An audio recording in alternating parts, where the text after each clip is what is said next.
My eldest son, who works for the FBI, called me at midnight. Shut everything down. Turn off the lights and go to the basement. And don't tell your son-in-law. You're scaring me. Just do it. I did what he said. Through the basement window, I saw something that made my blood run cold. My son is a federal agent, and at 12:17 in the morning on Valentine's Day, he called me and told me to hide in my own basement. 41 days after that call, I sat 3 rows back in a federal courtroom and watched 2 marshals lead my son-in-law out of the building in handcuffs, while my daughter sat beside her attorney with her hands folded so tightly in her lap that her knuckles had gone white. I didn't know any of that, yet on the night the phone rang. All I knew was that my son's voice didn't sound like my son. It sounded like a man giving an order he wasn't sure I'd live long enough to thank him for. Dad, listen to me. Lock every door. Kill every light in the house. Get down to the workshop. And don't come out until I call you back. And Dad, whatever you do, don't let Marcus know I called. If you're watching this and you've ever gotten a phone call that quietly split your life into a before and an after, tell me in the comments what time was when yours came. Mine says 12:17 forever now. Subscribe to the channel before we go any further, because where this story ends up, you will not see coming. My name is Walter Kessler.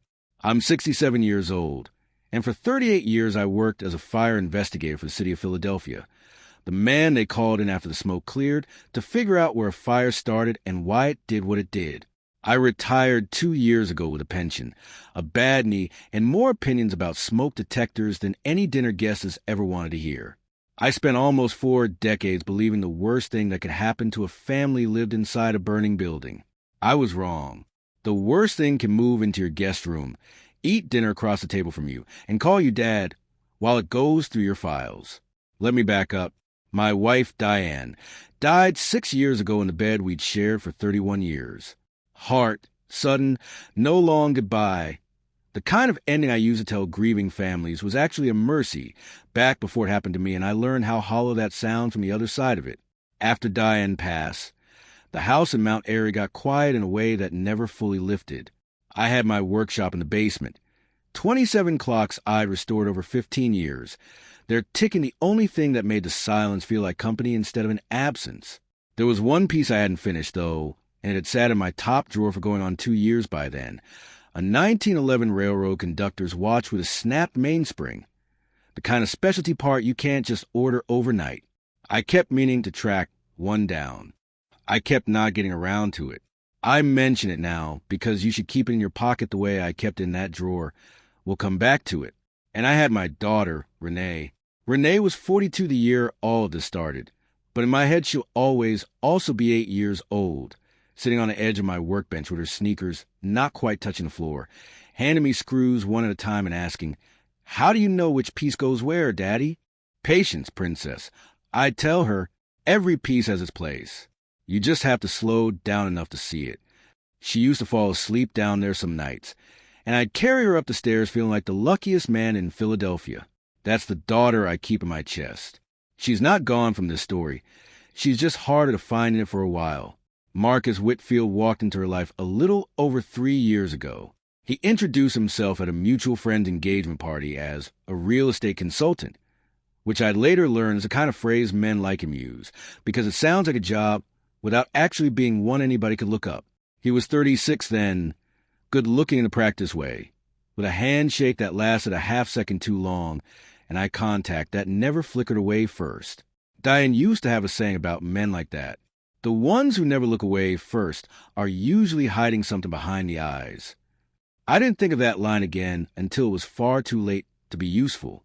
I remember that first handshake specifically, actually, which surprised me later when I sat trying to reconstruct exactly when things had started, because at the time it registered as nothing more than a good, firm grip from a man raised right. He'd asked me about my career with what seemed in the moment like genuine interest, how fire investigation actually worked, whether I missed a job, what the strangest case I'd ever cleared had been. I told him about the warehouse fire from my second year, the one where the owner's smile had fooled me completely. Marcus had laughed at the right places and asked good follow-up questions, and I'd walked away from that party telling Diane on the drive home That Renee's new fellow seemed sharp and genuinely curious about people. I think about that drive home more than almost any other memory from that whole year, because I've come to understand, since, that a genuinely curious question and a carefully aimed one can sound identical coming out of right mouth, and that I spent 38 years learning to read smoke and never once thought to apply the same suspicion to a man complimenting my career at an engagement party. They married 2 years ago in June at a vineyard 40 minutes outside the city. I walked my daughter down a grass aisle in 90-degree heat and cried the way I hadn't since Diane's funeral. And for one whole afternoon, I believed I was watching my daughter start the good part of her life. We danced the father-daughter dance to a song Renee had picked herself, something slow and a little too sentimental for a man who doesn't cry easily, and about halfway through it she leaned her head against my shoulder the way she used to when she was small enough for me to carry and said, "I wish Mom could see this." I told her Diane could see it just fine from wherever she was, and Renee laughed through actual tears, and for exactly the length of that song, I had my daughter back completely uncomplicated, the way she'd been before any of this started. I've replayed that 3 minutes more times than I can count since. Turn it over the way you'd turn over a coin looking for a flaw you missed the first 10 times you checked it. I never found one. I think it was real. I think a person can mean something completely in one specific moment and still go on to betray you in the exact same year. That's a harder thing to sit with than if she'd simply never loved me at all. Here's the red flag I didn't want to see, and I'm only telling you now because hindsight is the cheapest, cruelest gift a man ever gets. At the reception, I overheard Marcus tell his best man, half laughing, "Marry rich or marry someone whose father's about to be." I told myself it was a bad joke and an open bar. I told myself a lot of things that year. Something shifted in Renee after the wedding, in ways small enough that I could talk myself out of noticing any single one of them. Her laugh on the phone got quieter. Her visits got shorter. 20 minutes standing in my kitchen instead of the 2-hour dinners we used to have. Her eyes, on the visits she did make, stopped quite meeting mine, like she was checking something over my shoulder before she'd let herself look at me directly. I told myself, newlyweds get busy. I told myself, this is just what 42 looks like while you're building a marriage. I did not tell myself the truth, which is that something in my daughter's house had gone quiet the same way my house went quiet after Diane died, except nobody in Renee's house had passed away. Something had simply been let go of, a little at a time, on purpose. The proposal came last February, almost exactly a year before the night everything broke open. Renee sat across from me at my kitchen table, wrapping both hands around a coffee mug like she needed something to hold on to. "Dad, we want to move in with you. Just temporarily. Marcus is between projects, and our lease is ending, and..." She glanced down at the mug. "You're getting older. We could help around the house." I should have said no. 38 years of walking into other people's disasters had given me a gut instinct for when a structure was compromised, even if it looked fine from the street. That instinct was screaming at me across that kitchen table. I said yes anyway, because she was my daughter, and some part of me still needed to believe she wanted to come home to me, not to my house. That was my first mistake. It would not be my last, but it was the one that opened the door for all the others to walk through. Marcus moved his things in on a Saturday and moved into the house like he'd bought it at auction. By Tuesday, he'd had a security company out to install cameras. Living room, front hall, kitchen. "For your safety, Walt," he said, using the shortened version of my name he decided on without asking me first. "Big house, living alone. Can't be too careful at your age." I noticed something about those cameras before I noticed anything else. None in the bedrooms. None in the basement, where my workbench and my 27 clocks sat behind a door that stuck a little in humid weather. If you were truly worried about an old man's safety, you'd think the basement stairs, steep, poorly lit, exactly the kind of thing that puts retirees in the emergency room, would be the first place you'd want eyes on. Marcus never mentioned the basement once. A fire inspector spends his whole career thinking about ways out of a building. Clear exits, unobstructed hallways, doors that open the right direction under pressure. I must have written 400 citations over the years for landlords who blocked a fire escape with a filing cabinet because it was convenient. It took me embarrassingly long to understand that Marcus was doing something similar to me, except the exits he was quietly sealing weren't made of steel and drywall. They were people, my friends, my routines, the small daily doors that let a man out of his own house and into the world, one at a time, so gently I didn't feel the draft go still. The first door he closed was money. I work with finances every day, Walt, he told me maybe 3 weeks after moving in, sliding a legal pad across my kitchen table like he was doing me a favor. Let me help you consolidate a few accounts, streamline your bills, take that burden off your shoulders. I didn't sign anything that day. Some old instinct held my hand back from the pen. But I noticed he asked again the following week, and the week after that, each time a little more casually, like repetition alone might eventually wear a no down into a sure, why not? He came closest that November, on an evening I still think about more than I'd like to. I'd had a long day, a head cold coming on, and he sat down across from me with a stack of simplified account paperwork already filled out in his own neat handwriting, needing nothing from me but a signature on 3 lines he'd already flagged with little yellow tabs. I know you're tired. Walt, takes 2 minutes. I did all the hard part already. My pen was actually in my hand. I remember the exact weight of it, an old fountain pen Diane had given me for some anniversary I could no longer place. And I remember getting as far as the first curve of the W before something, not logic, nothing I could explain to you in that moment, made me set the pen down and tell him I wanted to look it over once more in the morning, with fresh eyes. He didn't push. He never pushed, not visibly, not in a way you could point to afterward and call pressure. He just said, sure, no rush, and gathered the papers back up with a smile that didn't waver even slightly. And I have wondered since exactly how many other kitchen tables that same unhurried smile had worked on completely. The second door was Tuesday mornings. For 9 years, 4 of us, me, Ray Dombrowski from Engine 38, Sal Petrucci, who used to run Dispatch, and Harold Voss, met every single week at the Trolley Stop Diner on Germantown Avenue at 8 o'clock sharp for coffee and eggs, and the kind of ribbing that only men who've pulled each other out of actual burning buildings together are allowed to do to one another. Hal Voss had been a battalion chief for 26 years before he retired, a widower like me, built like a fire plug with a laugh you could hear through 2 walls. He was the closest thing I had left to a brother. Marcus started just checking in on Tuesday mornings around then, offering to drive me, mentioning that Dr. Ames, a name I hadn't heard yet and wouldn't understand the importance of for months, thought it'd be smarter for me to skip the greasy diner food. I went anyway, for a while. Then I started feeling tired on Tuesdays. Then I started feeling like getting up and getting dressed for it was more trouble than it used to be. I want you to notice how natural that sounds, because that's exactly how it's built to sound from the inside. Nobody locked me in. I just, somehow, over about 4 months, stopped going. If you ever look back at a year of your life and realize a whole piece of it went quiet without one single dramatic moment you could point to and say, that's when it happened, tell me in the comments. I promise you, you're not the only one. It's how the worst things get in, not through the front door. Through the small, reasonable-sounding doors you leave open because closing them felt rude.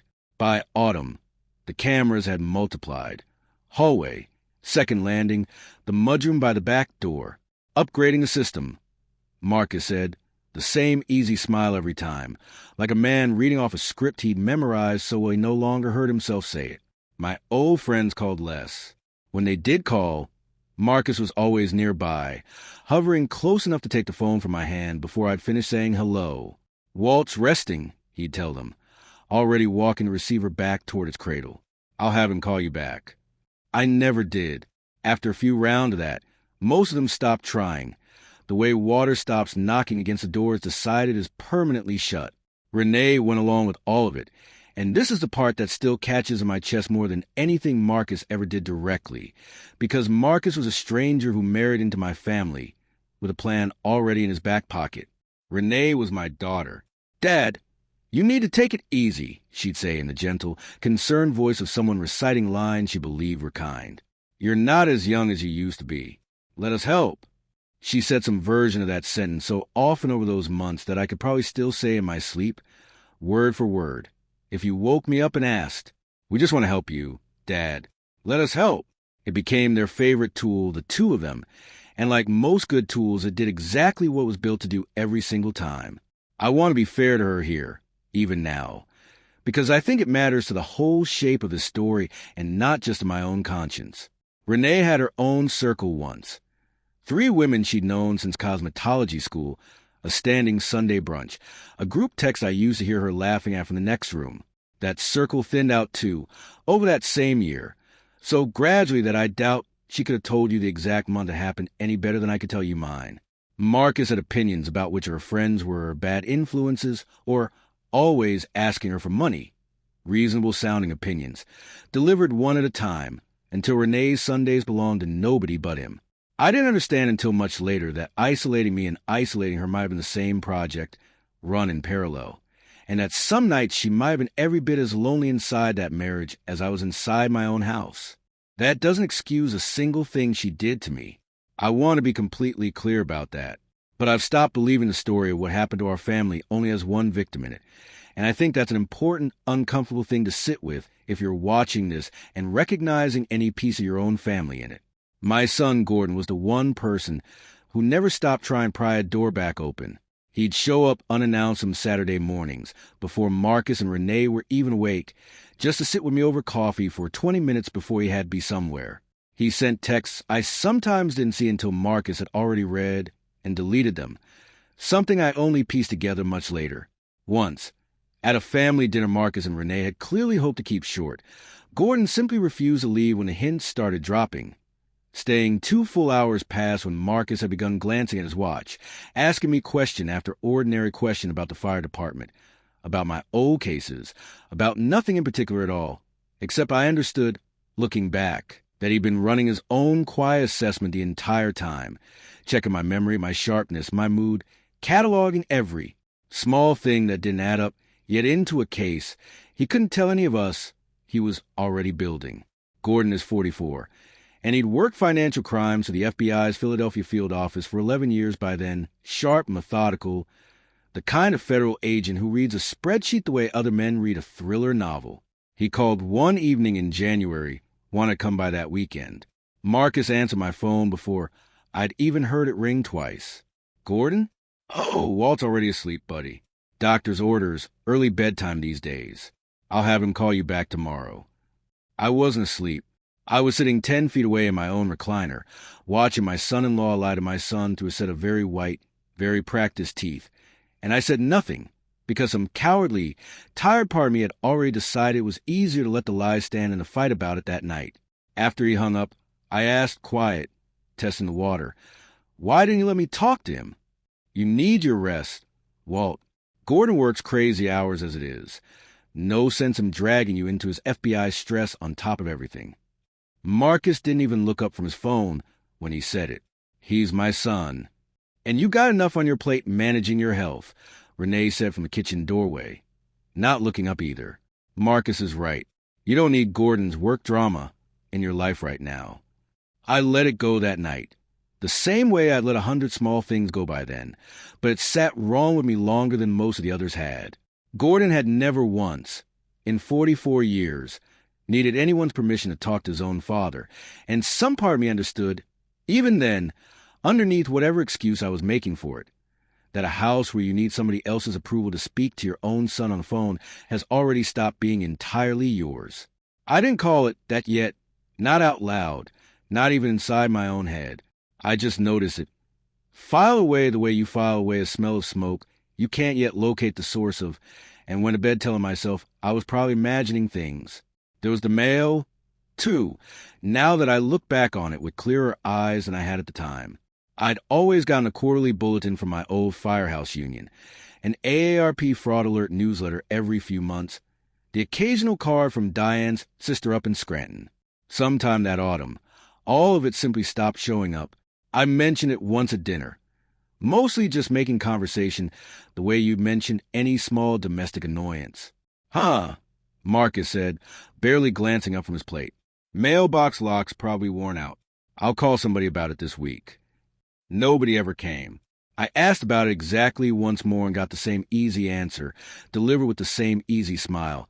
And I let it go, the way you let go of 100 small answers a year from people you still believe love you. It was only much later, sitting with Vivian going through what we'd eventually gather as evidence, that we found a slim stack of already open mail tucked in the back of Marcus's home office drawer. A letter from my old firehouse pension office. A notice about a former colleague's retirement dinner. I never got invited to because I never got the invitation.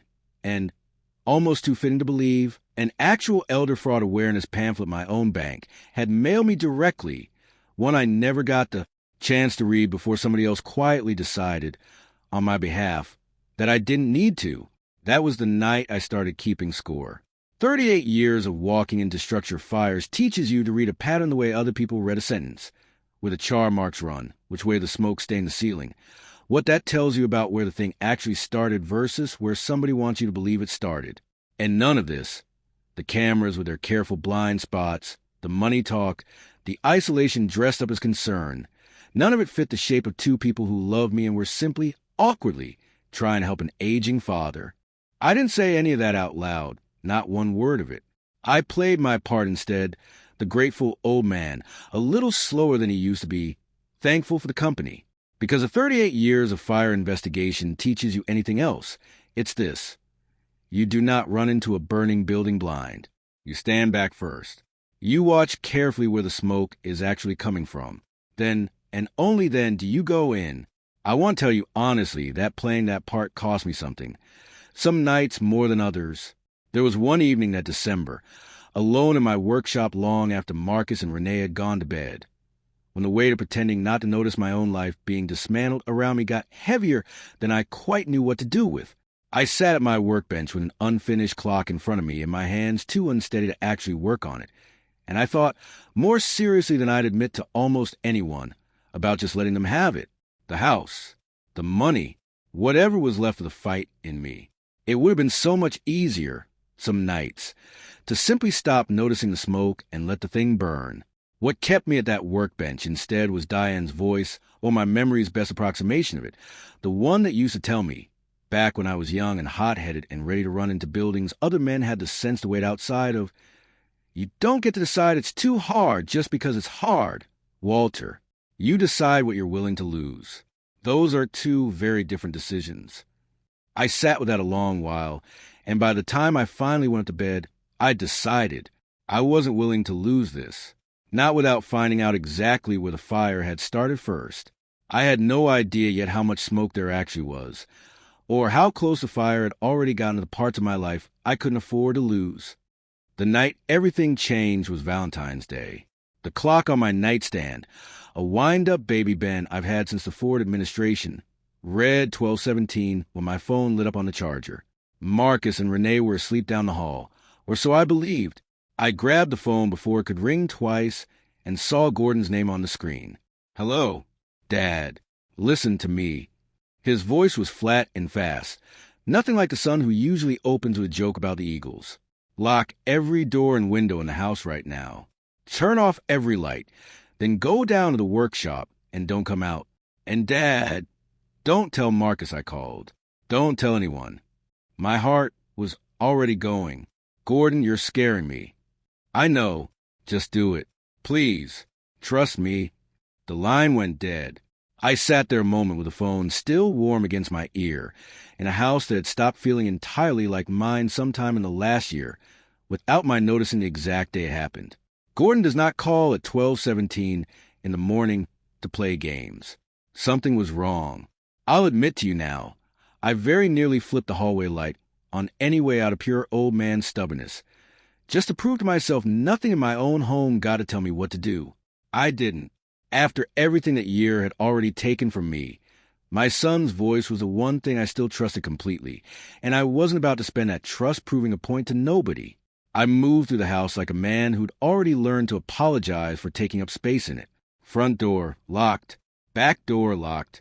Windows, latched one by one. Room to room in the dark by feel and memory. Then the lights. Killed one at a time, until the house sat in the blackness. So total, I could have been standing at the bottom of a well. Outside Renee and Marcus's door, I heard nothing. I couldn't tell if that meant they were asleep, or if it meant they were lying very still, listening to the exact same silence I was. The basement stairs creak on the 4th step and the 7th. I know that the way you know the sound of your own name. I went down slow, tested my weight before I committed it. until I reached my workshop, ringed by 27 clocks ticking a loose, overlapping rhythm like a room full of small patient heartbeats. There's a ground-level window in there, narrow as a mail slot, that looks out over the driveway and a slice of the street. I settled into my work chair in the darkest corner, where I could see out without being seen, and I waited. 12:43. Nothing. 1 o'clock. Nothing. I want to tell you, the waiting was the worst part. That's not quite true. The worst part was what the waiting gave me time to remember. I thought about Renee at 8 years old on this exact workbench, sneakers swinging, asking me how I knew which piece went where. I thought about her at 16, crying into my shoulder on the old couch against that wall after her first heartbreak, while I promised her everything would be fine and, for once, actually believed it. I thought about her at 25, gripping my hand at her mother's funeral so hard I thought she'd crack a knuckle. When exactly? I sat there asking the dark, does that girl start becoming someone who lets a man lie to her own brother through her own hallway? Or had she always had that person somewhere inside her, and I simply hadn't wanted to look closely enough to find it? At 1:15, footsteps crossed the floor directly above me. Marcus's voice, muffled through the joists, on the phone with somebody. Yeah, he's out cold. Nobody's going to interrupt us tonight. A pause. Give it 30 minutes. Park down the block. Lights off. Every hair on my arm stood up at once. I pressed myself into the cold concrete of the basement wall and made myself breathe slow through my nose. 27 clocks kept ticking around me, indifferent, marking off seconds I very much wished would simply stop. Above me, Marcus's footsteps crossed the living room. Paused outside my bedroom door, checking the old man was still tucked away where he belonged, then retreated. At 1:20, 2 sets of headlights turned onto my street already dark, gliding the last stretch on nothing but street lamp glow, the way something moves when it very much does not want to be noticed moving. Both cars parked at my curb.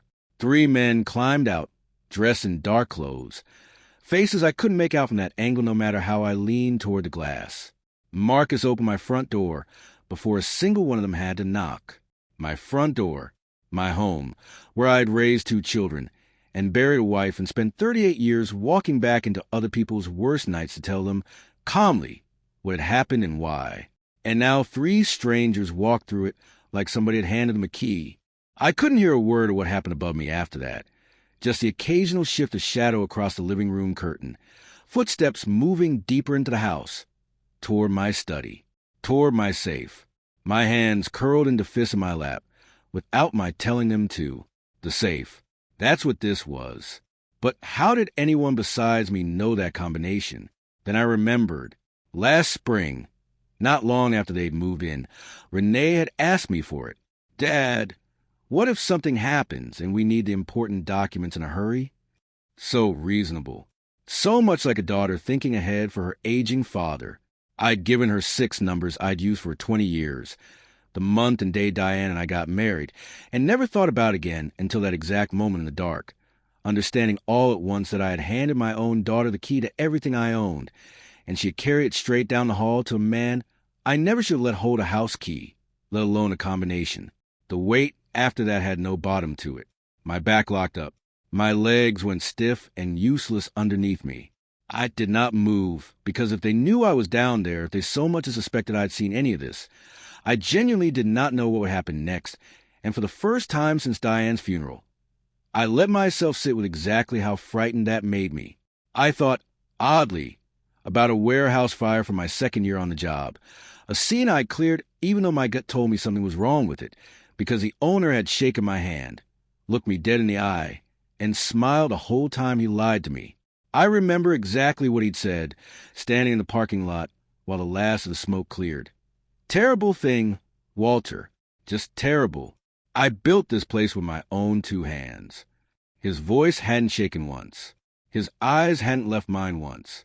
I'd written up the scene as accidental electrical failure and gone home that night feeling like I'd done good, careful work.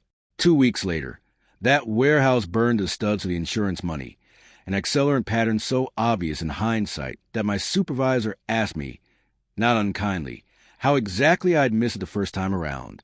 I'd been young then, green. I told myself for 36 years that I'd learned something permanent from that mistake, that a confident liar and an honest man can look. From the outside, identical, and that the only real defense is refusing to stop looking simply because someone gave you a good enough reason to.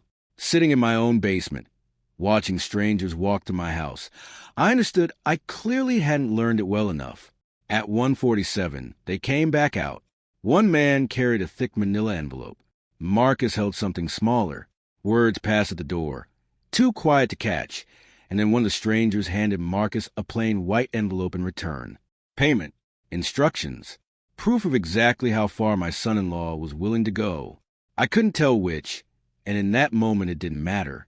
Then they were gone, taillights dark, folding back into night the same way they'd arrived. I counted to 200 before I let myself breathe normally again. I listened to Marcus reset the locks upstairs, walked the house checking windows, playing, even with no audience but himself, the devoted son-in-law protecting dear old Walt from a dangerous world. Then his footsteps went down the hall, a door clicked shut, and the house went silent except for my own ragged breathing and 27 clocks ticking off a night I would spend the rest of my life measuring everything else against. I sat in that basement until the little window turned from black to gray to the pale blue of a Philadelphia dawn in February, thinking, planning, and grieving a version of my daughter I was starting to understand might not exist anymore, if she ever really had it all. Around 6, I heard the ordinary sound of a house waking up, water running, a coffee maker gurgling to life, the performance of a normal morning, resuming right on schedule, like nothing at all had happened 4 hours earlier. I climbed the basement stairs on legs that had gone half to sleep, every joint filing its own separate complaint, and went straight to my study. The safe sits behind a small oil painting of a lighthouse that used to belong to Diane. My hand actually shook working the combination, which had never once happened to me at any fire scene in 38 years. Inside was chaos. Papers pulled loose and shoved back and crooked, the unmistakable look of somebody rifling through a drawer they didn't have time to be careful with.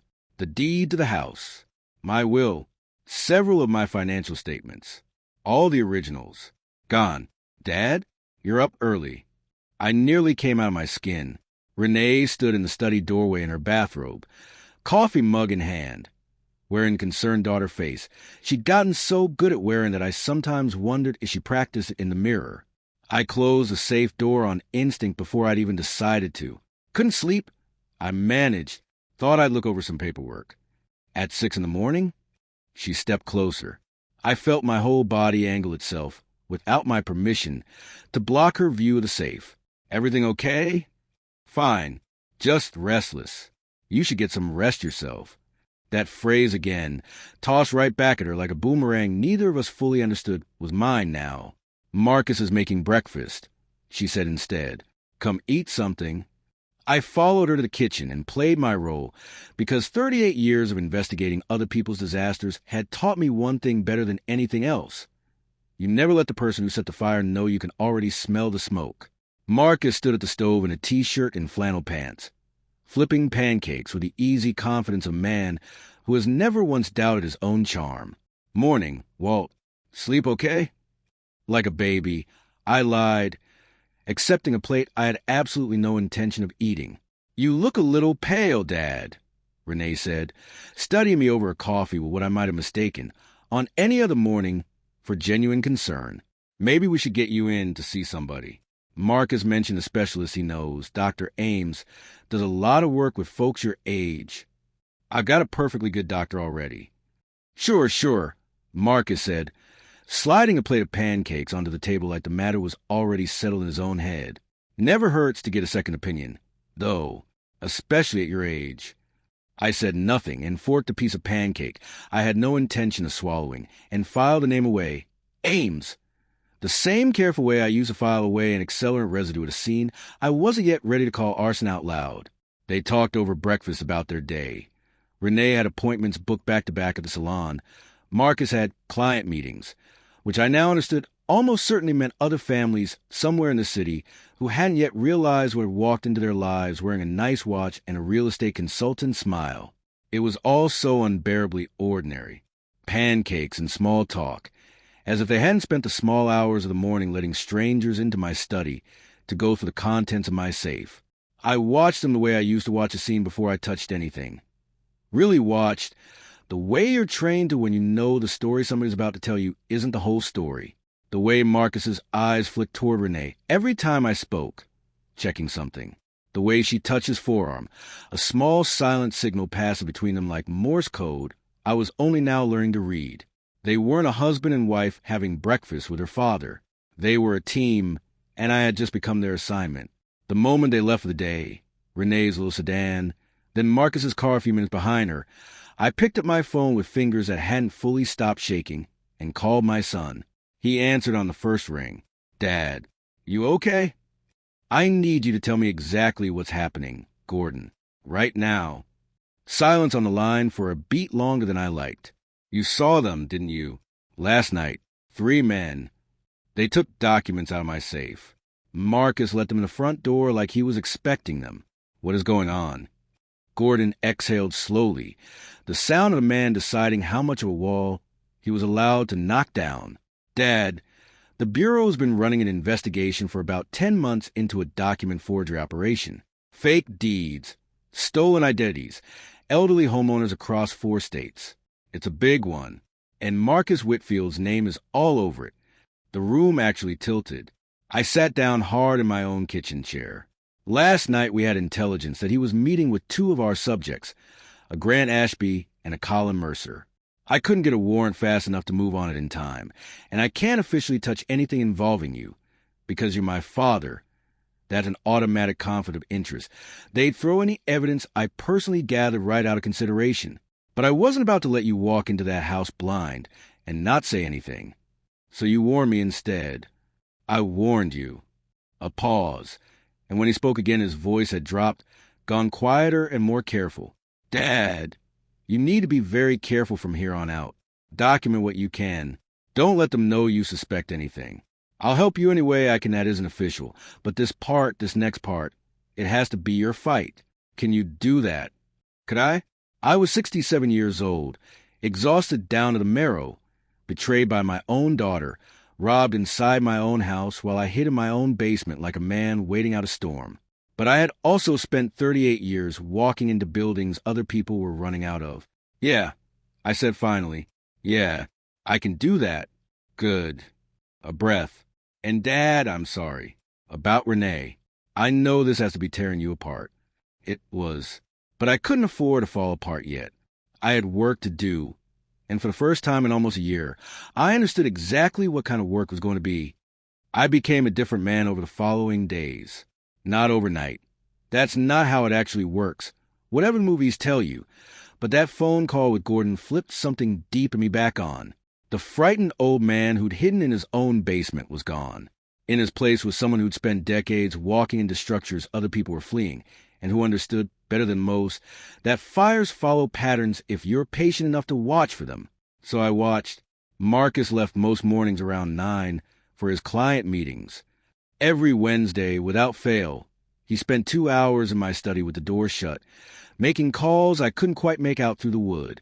Every Friday, he took the trash out himself, never let me touch it, controlling even the garbage, which told me he was very likely destroying something he didn't want anyone sorting through by accident. On a Tuesday, with Renee in the shower and Marcus gone for what he called an all-morning closing, I let myself into their bedroom with maybe 10 minutes to work with and a heart going twice its normal speed. The room looked exactly like you'd expect. Bed made with hospital corners, nothing visibly out of place. But I'd walked through enough disaster scenes to know that people hide things in predictable spots, the same 3 or 4 places, over and over, because everybody thinks they're the first one clever enough to think of it. Nothing under the mattress, nothing in the dresser but clothes and a little jewelry. Then I opened the closet, and behind a stack of Marcus's folded dress shirts, tucked against the back wall, sat a plain cardboard shoebox. Inside were photocopied bank statements, not mine. 3 different names, 3 different account balances, each with a scrap of paper clipped to it in Marcus's handwriting. Good candidate. Easy mark, lives alone. Widow, no kids checking in. My stomach turned over reading that last one, because I understood immediately, with total clarity, exactly what kind of business my son-in-law was actually running. I sat back on my heels in that closet moment, Three strangers' entire financial lives spread across my knees, and thought about how a man builds a case file on people the way I used to build one on a fire scene, reducing a whole human being down to the handful of facts that make them useful to you. Widow, no kids checking in, lives alone, somewhere in this city. Three people were going about their ordinary Tuesday, completely unaware that a stranger had already decided, in tidy handwriting on a scrap of notebook paper, exactly how much of their life he intended to take and roughly how long it would take him to do it. I photographed every page with my phone, hands steadier than I had any right to expect, and set each document back exactly where I'd found it, angled the same crooked half-inch it had been angled before I touched it. Underneath the bank statements, at the very bottom of the box, sat a second, smaller item, a plain white envelope, unsealed, holding a single photograph and a folded, yellowed newspaper clipping.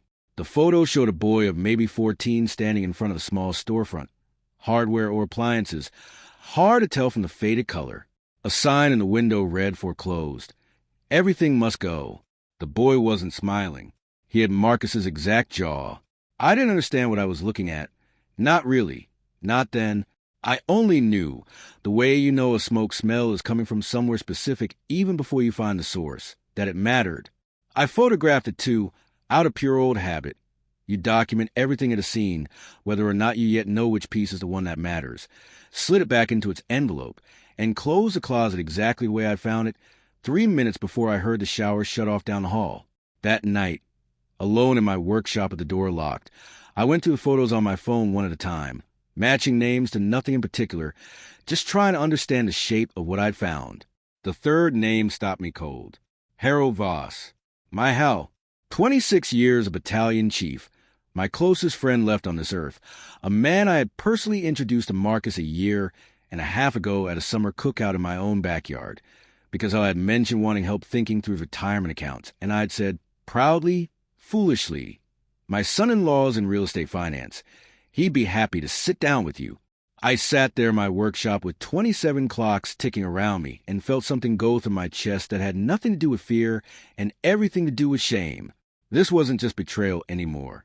I had handed Marcus my own best friend, wrapped up a bow, delivered it myself with a proud little introduction at a barbecue, the same way I'd handed Renee a safe combination without a second thought. My whole life, I prided myself on being the man who noticed things other people missed. And here I'd been the delivery system for exactly the kind of harm I should have seen coming from a mile off. If you've ever found out you were used, really used, not just lied to, but turned into a tool without your knowledge for something you'd never in 100 years have agreed to, tell me in the comments. I need to know I'm not the only one who sat with that particular kind of sick feeling in his own basement at midnight. I didn't know yet how to warn Hal without tipping my hand to Marcus, and I didn't know yet that trying to protect one old friend was about to become one of the hardest, most delicate things I did in this entire fight. But I knew I couldn't sit on what I'd found, not for one more day. That Friday, I set an alarm for 5:40 and beat Marcus to the kitchen for the first time in months. I found at the very bottom of the trash can, crumpled into a ball and stained brown along one corner from old coffee grounds, a document that had clearly been through at least one draft and been thrown away for something better. I smoothed it flat on my workbench under the desk lamp and read the header twice before it fully landed. Petition for determination of incapacity and appointment of guardian. My name sat right there at the top. Walter Kessler, age 67. The petition claimed I suffer from dementia, that I was unable to manage my own affairs, that I pose a danger to myself living alone. Except, of course, I wasn't living alone. Was I? That was rather the point they'd engineered. It asked the court to appoint Marcus Whitfield and Renee Kessler Whitfield as my legal guardians, with full authority over my finances, my property, and my medical decisions. I read it 3 times. Each pass, my anger climbed a little higher and settled a little colder, which is exactly the temperature you want anger at if you intend to actually use it for something. The document was dated but unsigned, unfiled. A draft, still being perfected before they sprang it. They were still refining the trap. That gave me time. And time was the one thing 38 years on this job had taught me to spend wisely instead of wasting on rage. I wanted to march upstairs and throw it in both their faces right then. I didn't. You don't confront a fire while it's still gathering fuel behind a wall you can't yet see into. You wait. You document. You strike when the room is exactly the shape you need it to be. That same night, I heard them talking low in the living room and stood just inside my own bedroom door, cracked an inch, doing something I had never once done to my daughter in 42 years, eavesdropping on her like a stranger in my own house. How much longer? Renee asked. Month, maybe 2. Marcus said. Dr. Ames sees him, asks a few softball questions, signs off that he's incompetent. Once we're guardians, we sell the house, liquidate everything. And the documents you handed those 2 guys? That's separate income entirely. $50,000 once the forgery's clear, nice little bonus on top. Renee actually laughed. A real laugh. The one I used to love hearing from the next room over. Dad has no idea. He's too trusting, too old, thinks we're just taking care of him. My hands found the bed frame and held on. Too trusting, too old. 50 years of loving that girl. Dismissed in 2 phrases tossed off between sips of wine like they weighed nothing at all. What's he going to do with $840,000 in equity and $316,000 in savings? Marcus went on. Watch television and fix old clocks. That's not living, Renee. That's just waiting. I guess you're right. I'm always right. Trust me. I stood there a long time after their voices moved on to something else. Some show they wanted to watch. Think about how a man could say I'm always right. Trust me to the same woman. He was actively planning to help rob a sick old man, and not hear even a flicker of the joke in it. I called Gordon first thing the next morning, and told him I needed a lawyer. Not eventually. This week. I already know who, he said, without a second's hesitation, which told me he'd been sitting on that name for longer than I probably wanted to think about. Vivian Alcott, elder law. Did a lot of guardianship defense work, and she's clean, no connection to Marcus's world at all, which matters more than you'd think in cases like this. I'll call ahead, so she's expecting you. Don't tell Renee or Marcus where you're going. You've thought about this before today. A pause on the line, longer than I liked. Dad, I've been watching this for months. I just didn't have enough yet to say anything without blowing an investigation I couldn't tell you about. Please don't ask me more than that on the phone. I didn't ask. Some things you learn to accept on trust alone, especially from a son who has never once given you a reason not to. I took the bus downtown rather than ask for a ride and invite a single question about where I was headed. Vivian Alcott's office sat on the 15th floor of a Center City high-rise, glass walls looking out over a city that suddenly seemed enormous and indifferent to what was happening inside one house in Mount Airy. She was maybe 60, silver-streaked hair pulled back tight. The kind of eyes that had clearly seen every version of this story before mine and weren't going to waste time being shocked by it. She let me talk without interrupting once, which I appreciated more than I could have said, and when I finished she sat back and folded her hands. Mr. Kessler, you're in a genuinely serious situation. You're also luckier than most of my clients. Lucky. You found out before they filed. That's time most people in your position never get. She pulled a legal pad toward her. Here's what we're going to do. First, an independent psychiatric evaluation from someone they haven't touched and can't influence. I work with a geriatric psychiatrist named Dr. Samuel Okafor. He'll document, in detail, exactly how sharp you are. Fine. I hesitated. Can I ask you something? Does this happen often? What they're doing to me? Vivian set her pen down for a moment, and something in her face went from professional to plainly, personally tired. More than you'd ever want to believe, Mr. Kessler.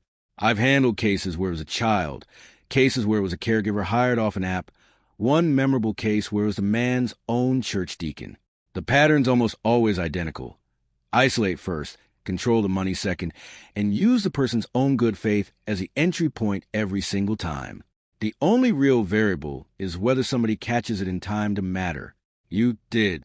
Most of my clients don't get that part right, through no fault of their own. That answer settled something heavier in my chest than I expected it to, a kind of grief for people I'd never meet. Other Walters, sitting in other kitchens somewhere in the state right now, still believing the version of events somebody else was selling them. Second, every lock in that house changes. New combination on the safe, new keys, and they don't get copies. They'll notice. Let them.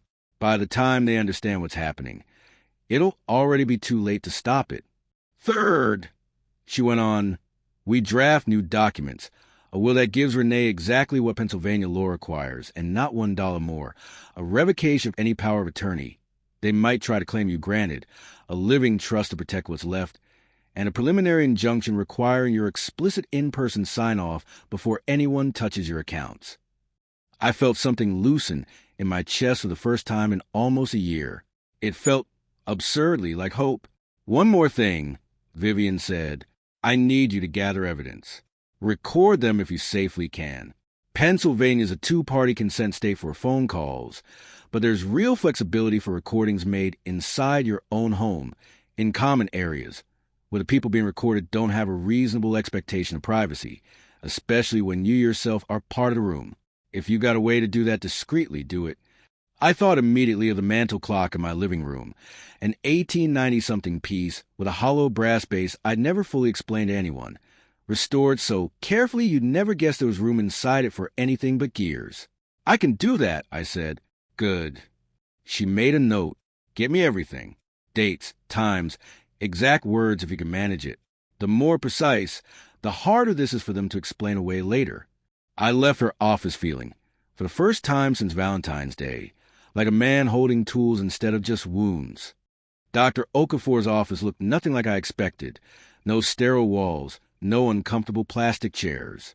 Bookshelves floor to ceiling, warm lamplight. The kind of room built for actual thinking rather than waiting. Mr. Kessler, he said, shaking my hand. Vivian speaks highly of you. Says you're navigating a difficult family situation. That's a generous way to put it. For 2 hours, he put me through memory exercises, problem-solving tasks, long conversations about my daily habits and my decisions and the small logic of how I run my own life. He asked me to recall a list of 16 unrelated words after a 20-minute delay, and I got 14 of them, which he told me, almost amused, was better than most of his residents manage on their board exams. He asked me to walk him through how I'd restore a broken mainspring, step by step, out loud. Not because he cared about clockwork, but because he said following a person's actual reasoning matters more than any test score ever could. He asked gently whether I'd noticed any changes in my mood, my sleep, my sense of who I could trust, a question that landed harder than any memory exercise had, because the honest answer took me somewhere I hadn't expected to go out loud in a stranger's office. I told him about the isolation, about the cameras with their careful blind spots, about a year of being managed instead of loved. He listened to all of it without writing a single note, which I understood by the end was its own kind of diagnosis. He was thorough in a way that felt less like a test and more like someone actually trying to see me clearly, maybe for the first time in a year. When we finished, he leaned back. Mr. Kessler, I'll be direct. There is nothing wrong with your cognitive function. Your memory tests in the superior range for your age group. Your reasoning is sound.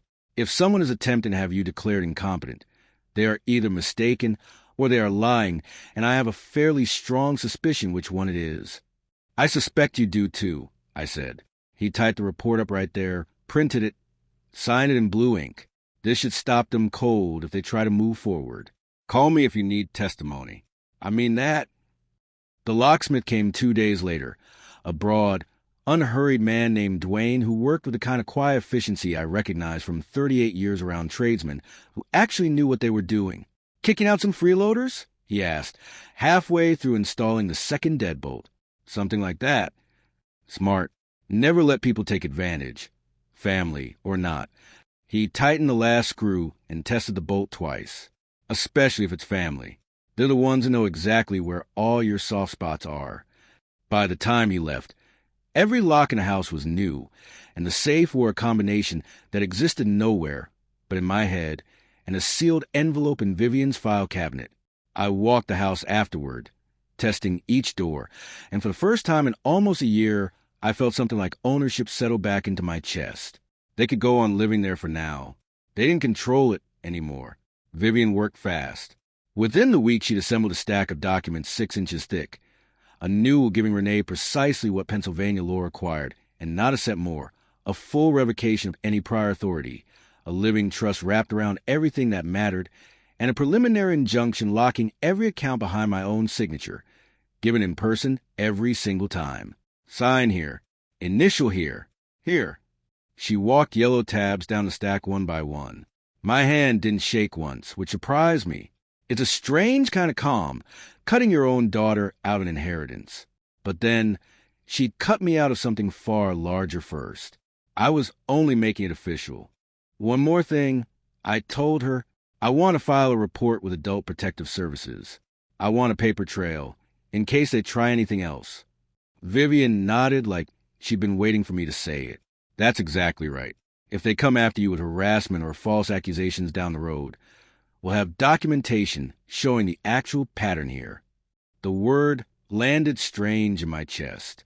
Pattern of abuse. I'd spent a career applying that kind of clinical language to other people's houses. It had never once occurred to me it might someday apply to mine. Do it, I said.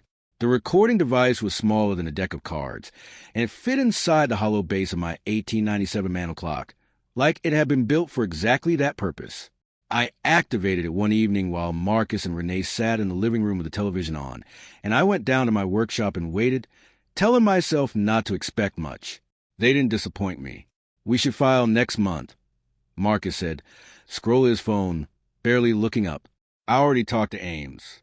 He'll see Walt, ask a few questions, sign off that he's got dementia. Clean and quick. What if Gordon interferes? He won't. He's FBI. Has to stay clean, conflict of interest. His own hands are tied the second it's about you. Once we're appointed guardians, Walt's our ward. Gordon can file every complaint he wants. Doesn't matter. We'll control everything, the house, the accounts, all of it. Renee sighed. I feel bad sometimes. He's my father. He's old, Renee. He doesn't need $840,000 sitting in equity doing nothing. Might as well put it to use while we can actually enjoy it. What about after, when it's all settled? Does he just live with us forever? Assisted living, probably once we're appointed. There's a place I've already looked at, decent enough, covered partly by his own money once we control the accounts. He'll be fine.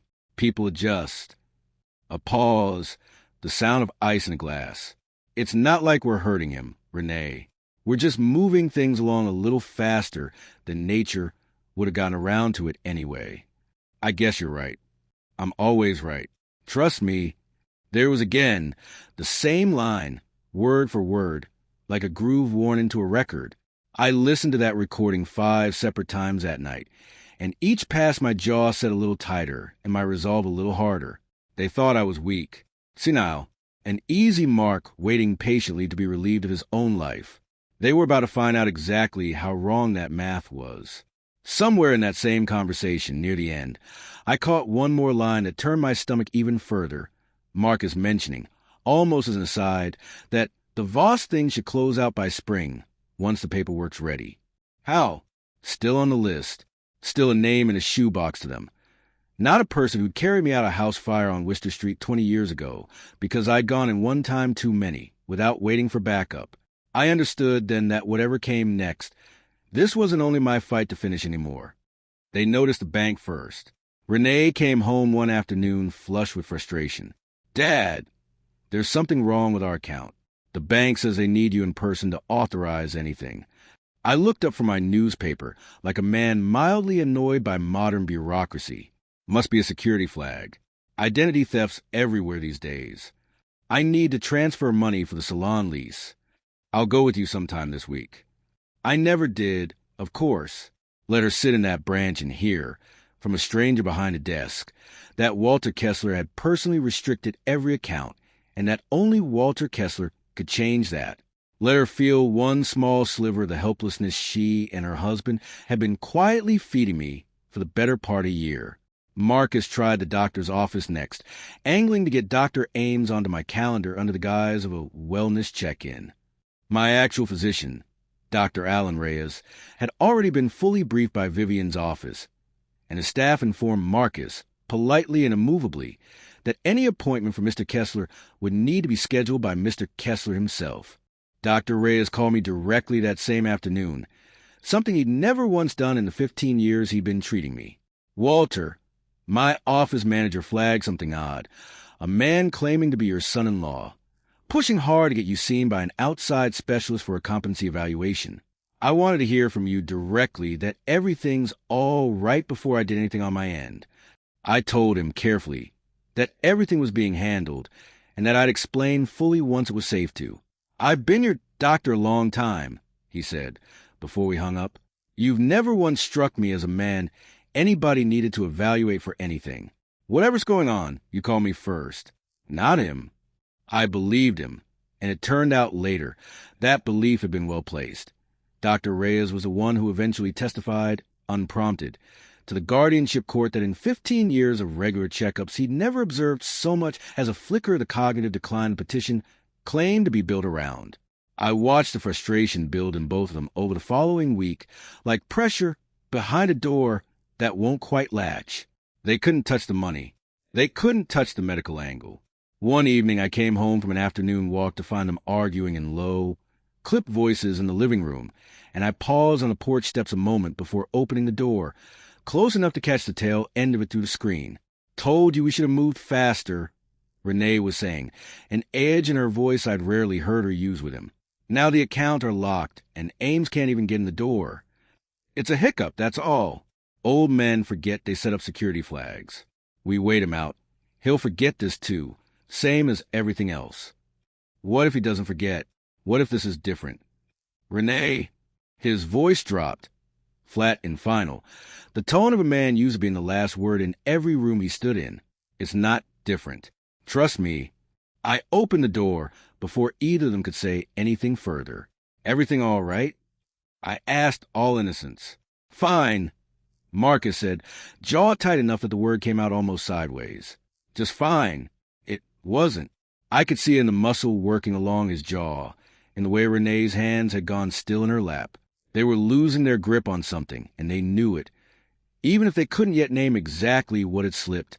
Later that same week, Renee found me alone on the back porch and sat down across from me with a softness in her voice I hadn't heard directed at me in months. "Dad, is something bothering you? You've seemed different lately." "Just tired, sweetheart." "You know," she said, reaching over to touch my hand, "we just want to help you, Dad. Let us help." The exact same 4 words, in the exact same order, that she'd used the day she first asked to move in, the day I'd sat across the same table telling myself my daughters still want to come home to me. Nothing behind them had changed at all. Not one thing. She wasn't offering comfort. She was checking whether the tools still worked. It didn't. Not anymore, though I let her believe it did a moment longer, patted her hand, and told her I appreciated it. Some lies, I was learning. You tell not to deceive somebody, but to buy yourself one more day to finish what you'd started. I went back to the trolley stop diner on a Tuesday morning for the first time in the better part of a year, and Hal Voss looked up from his coffee, like a man who genuinely wondered if I'd died. Well, look who finally remembered where we sit. He grinned, but there was real relief underneath it. I let Ray and Sal do most of the talking that morning, and waited until Hal walked me out to the parking lot afterward before I said what I'd actually come to say. "Hal, I need to ask you something, and I need you to actually think about it before you answer, not just brush it off." "That sounds ominous, Walt. Have you signed anything with Marcus? Retirement accounts, refinancing, anything like that?" His face did something complicated, a flicker of defensiveness, quick as a struck match, before he caught it. "A few things, sure. Nice enough guy." "Why?" "I can't tell you everything right now. There's a federal investigation, and if I say too much, I could actually damage it. But I need you to trust me on one thing. Don't sign another piece of paper that man hands you. Not one. And if you've still got copies of what you already signed, hold on to every single page." Hal went quiet a long moment, and I watched something shift behind his eyes. Not anger at me, but a slower, colder kind of understanding working its way in. Nobody likes discovering they've been careless with people who already made it their business to look trustworthy. "You're serious. Dead serious. He's your son-in-law, Walt. He's a lot of things. Son-in-law is the least accurate one."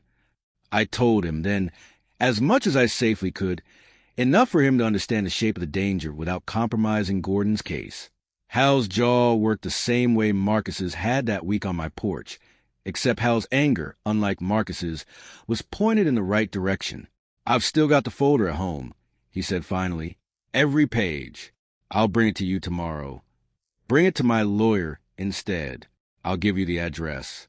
He nodded slowly, then pulled me into one of those hard, back-slapping hugs firefighters give each other instead of saying the softer thing out loud.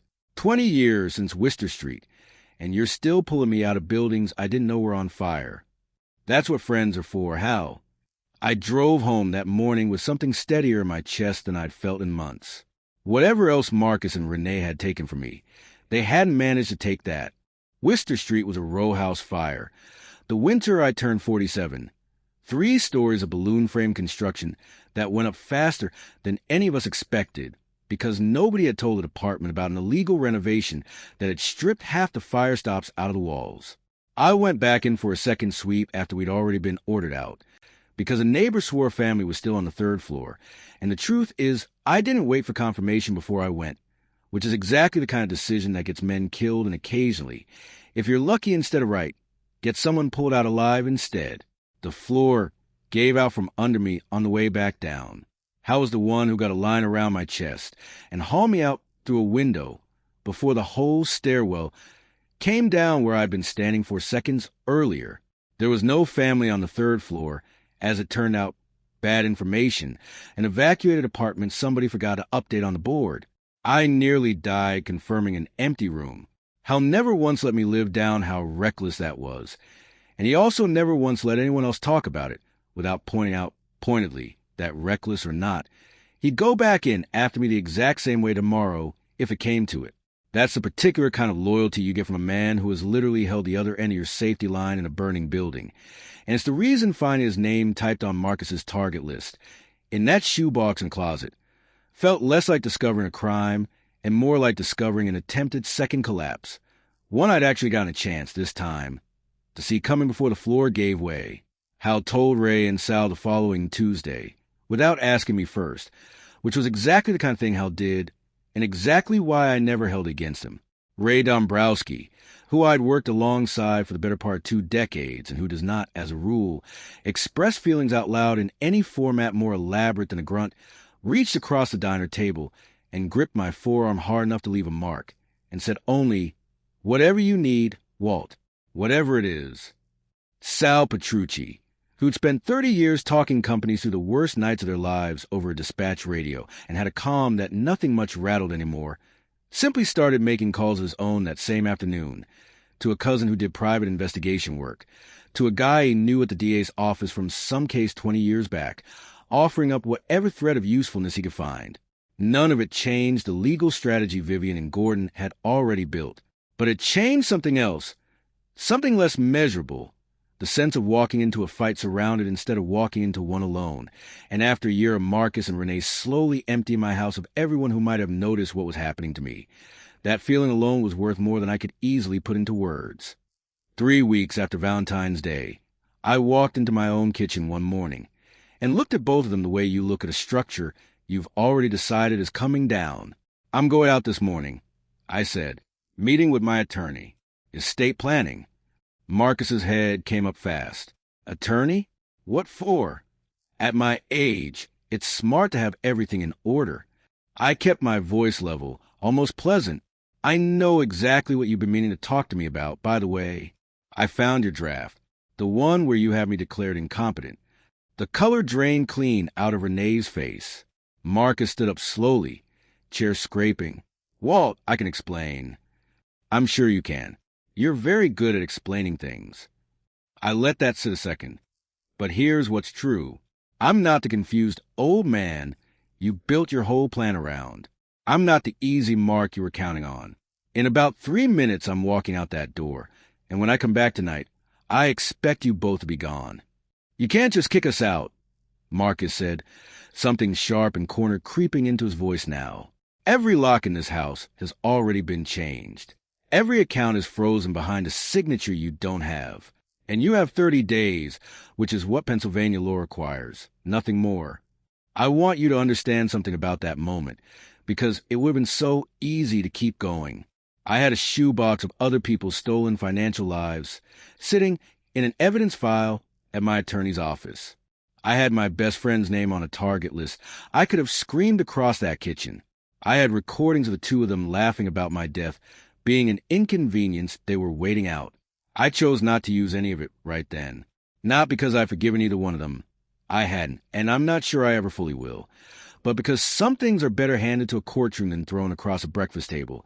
And because a small, stubborn part of me still didn't want to become a man who used every weapon he was holding just because he finally could. "Daddy, please," Renee said, and her voice actually cracked. "Don't." The word came out sharper than I meant it to, and I let it stand anyway. "You don't get to call me that right now. You lost that particular right the day you decided I was worth more to you gone than here." I walked past them toward the front door, and I did not look back to see either of their faces, because I already knew with total certainty exactly what I'd find written on them, and I didn't need it. I'd start looking for a new place to live if I were you, I told them without turning around, and then I was outside in the cold February air, breathing easier than I had in almost a year. The days between that morning and the papers actually arriving were some of the strangest of my life. 3 people occupying one house, all of us knowing exactly what the others knew, none of us saying another word about it out loud. Marcus tried, twice, to corner me alone, once in the driveway, keys in hand. Some rehearsed line about how reasonable people can always find a middle ground that I let hang in the cold air until he gave up and got in his car. Once at 11 at night, a soft knock on my bedroom door I didn't answer, followed by his footsteps retreating down the hall a full minute later than I think he wanted anyone to notice. I slept with a chair wedged under my doorknob those 3 nights. Not because I thought either of them would do anything physical. I did not really. But because 38 years of assessing structural risk teaches you that probably fine and definitely fine are 2 very different categories, and a man in Marcus's position, cornered and running out of options, doesn't always behave like the version of himself you've been dealing with up until then. Renee, for her part, mostly stayed in their room with the door shut, and once, passing the hallway, she looked at me with an expression I couldn't fully read, not quite pleading, not quite anger. Something closer to a person watching a door close that she spent a year convincing herself would always stay open for her no matter what she did on the other side of it. I called Vivian every one of those 3 evenings, mostly just to hear a calm, professional voice confirm that yes, everything was proceeding exactly as it should, and no, I didn't need to do anything differently. Sometimes the bravest thing available to you isn't a dramatic act. It's just holding still, letting the paperwork do the work you've already set in motion, and trusting the process even while every instinct you've ever had is screaming at you to do something, anything with your hands. The papers arrived while I was 3 miles away at the library, exactly as I planned it. I had no interest in watching a sheriff's deputy hand my daughter, and her husband a stack of legal documents. Sometimes the aftermath tastes sweeter, without you standing in the room for the actual moment. When I got home around 5, both cars still sat in the driveway. I let myself in through my own new locks and found Renee at the kitchen table, papers fanned out in front of her, face buried in her hands. Marcus stood by the window with the eviction notice crumpled in one fist. Neither of them heard the door. "This is impossible," Marcus was saying. "He's incompetent. We were going to prove that. He has a psychiatric evaluation, Marcus." Renee's voice had gone hollow. "Dated 2 weeks ago. Dr. Samuel Okafor says he's sharp as anyone half his age. So, get another evaluation." "It doesn't work that way, and you know it doesn't." She slammed a hand flat on the table. He knew. This whole time, he knew what we were planning. That's when she saw me in the doorway. "Dad." Marcus spun around so fast the color left his face in one motion, like someone had pulled a plug. His mouth opened and closed twice with nothing coming out of it. "Good evening," I said, pleasant as Sunday dinner. "I see you got my attorney's correspondence." "Your attorney." The word came out of him 2 octaves higher than his normal voice. "You don't have a lawyer." "Vivian Alcott, excellent attorney, specializes in exactly this kind of thing." I walked to the table and picked up one of the pages. "Ah, the eviction notice. 30 days, like I told you. Pennsylvania law." Renee's hands shook, flipping through the rest of the stack. "There's a civil suit here. $150,000 for emotional distress and financial exploitation. That's roughly what I calculate this past year cost me in sleep, trust, and general peace of mind. Vivian thinks we can prove every dollar of it. This is insane. We'll fight this. We'll fight it with what money, Marcus? Every joint account requires my in-person signature now. Your cards are maxed. Unless you've got a retainer sitting somewhere I don't know about, you're looking at a public defender. His hands had actually begun to shake. He gripped the back of a chair to steady himself, knuckles gone white. You vindictive old. Careful, I said softly. Threatening language only strengthens the documentation. Renee slid another page across to him without a word. I watched the exact second he understood what he was looking at, his whole face going slack, the anger draining out of it, and something closer to fear pouring in behind it. Audio recordings, I explained. The two of you discussing the plan in detail. Dr. Ames signing off. Selling the house. All of it time-stamped. Completely legal under Pennsylvania statute. When recorded in your own home. You were listening? Every word for weeks. Funny thing about all those cameras you installed to watch me, you never once considered that I might be the one watching you instead. I let that land before I went on. And there's more you should know. My son is a federal agent. Financial Crimes Division. It turns out he's been extremely interested in your real estate consulting business for quite some time now. The last of the color left Marcus's face entirely. His knees seemed to actually buckle. He caught himself hard against the table edge. That's right, I said. The two men who came to my house on Valentine's night, Grant Ashby and Colin Mercer. The Bureau already has a full file on both of them, and on you, along with what you handed them out of my safe that night. Renee turned to him, real fear finally breaking through the shock on her face. What is he talking about? What men? What documents, Marcus? He said nothing. He just stood there, swaying slightly, watching an entire life come apart in real time. Pack what you need for tonight, I said. You have 30 days legally. What I'm telling you now is practical. Go. They moved upstairs like people underwater, drawers sliding, closets empty in a hurry. Half an hour later, they came down with suitcases, neither one looking at me. At the door, Renee turned back one final time. Dad. Go, Renee. She went. I locked the door behind them. New locks, new life, and stood a long moment in the sudden quiet of a house that finally, after almost a year, belonged entirely to me again. The hearing was set for a Thursday morning, 2 weeks after I'd sent them both out my front door. The courtroom smelled like old wood and nervous sweat, a smell I recognized from decades of testifying as a fire investigator, though I'd never once sat on the side of it as the person whose life was actually under examination. Vivian sat beside me at the table, sharp and navy, while across the aisle Marcus and Renee huddled with a young public defender who looked like he'd graduated law school roughly 10 minutes ago and had no idea what he'd walked into. Judge Patricia Yoon presided, silver-haired, maybe 60, with the kind of eyes that had clearly stopped being surprised by anything a human being could do to another human being sometime around her second year on the bench. This is a petition for determination of incapacity, she read from the file. The petitioners request appointment as guardians of Mr. Walter Kessler, citing cognitive decline. The public defender stood. Your Honor, we have witnesses prepared to speak to Mr. Kessler's deteriorating condition. I'm sure you do, the judge said dryly. Ms. Alcott, I see you filed a response. Vivian rose, and the temperature in that room dropped a good 5 degrees. Yes, Your Honor. A response that includes an independent psychiatric evaluation, audio evidence of fraud, and testimony regarding the petitioner's actual motivations. Marcus's face went pale enough that I could see it from the defense table. Let's hear the petitioner's evidence first, the judge said. They called 3 witnesses. Carol Talbot from 2 doors down claimed she'd seen me wandering the block looking confused.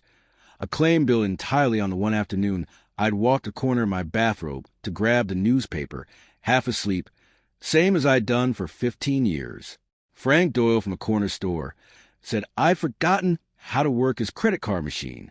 Barry Fenn, one of Marcus's friends, testified I'd asked him the same question 5 times in one conversation, a claim I genuinely could not place to any real memory at all. Vivian only bothered cross-examining one of them, and she chose carefully. Mr. Doyle, she said, rising slowly, you testified that Mr. Kessler seemed confused operating your credit card terminal on. You said it was a Tuesday, correct? That's right. Do you happen to recall which Tuesday? He hesitated. Sometime back in the fall, I believe.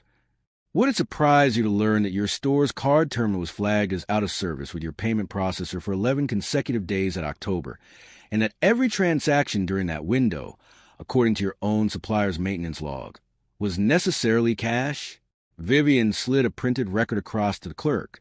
In fact, isn't it true that several of your regular customers complained that same week about having to run to the ATM because your machine wasn't working at all?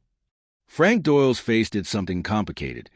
Somewhere between embarrassment and the dawning realization that he'd agreed to testify about a machine he apparently hadn't thought very hard about before saying yes to Marcus's request. It's possible I got the timing confused. No further questions, Vivian said, already turning back toward our table, and I watched Judgy make a small, unhurried note that told me exactly how much weight she just decided to give the rest of that morning's testimony. Small, unprovable, individually deniable claims, stacked one on top of another to build a shape out of nothing. I recognized the technique from the inside, the same way I'd recognize a stage point of origin at a fire scene. Evidence built for a story rather than evidence that came from an actual story. Then Vivian stood. Your Honor, I like to present evidence that directly contradicts this testimony. She played a recording, my own voice, calm and precise, recorded 3 days before the hearing. Vivian, I reviewed the case law you mentioned.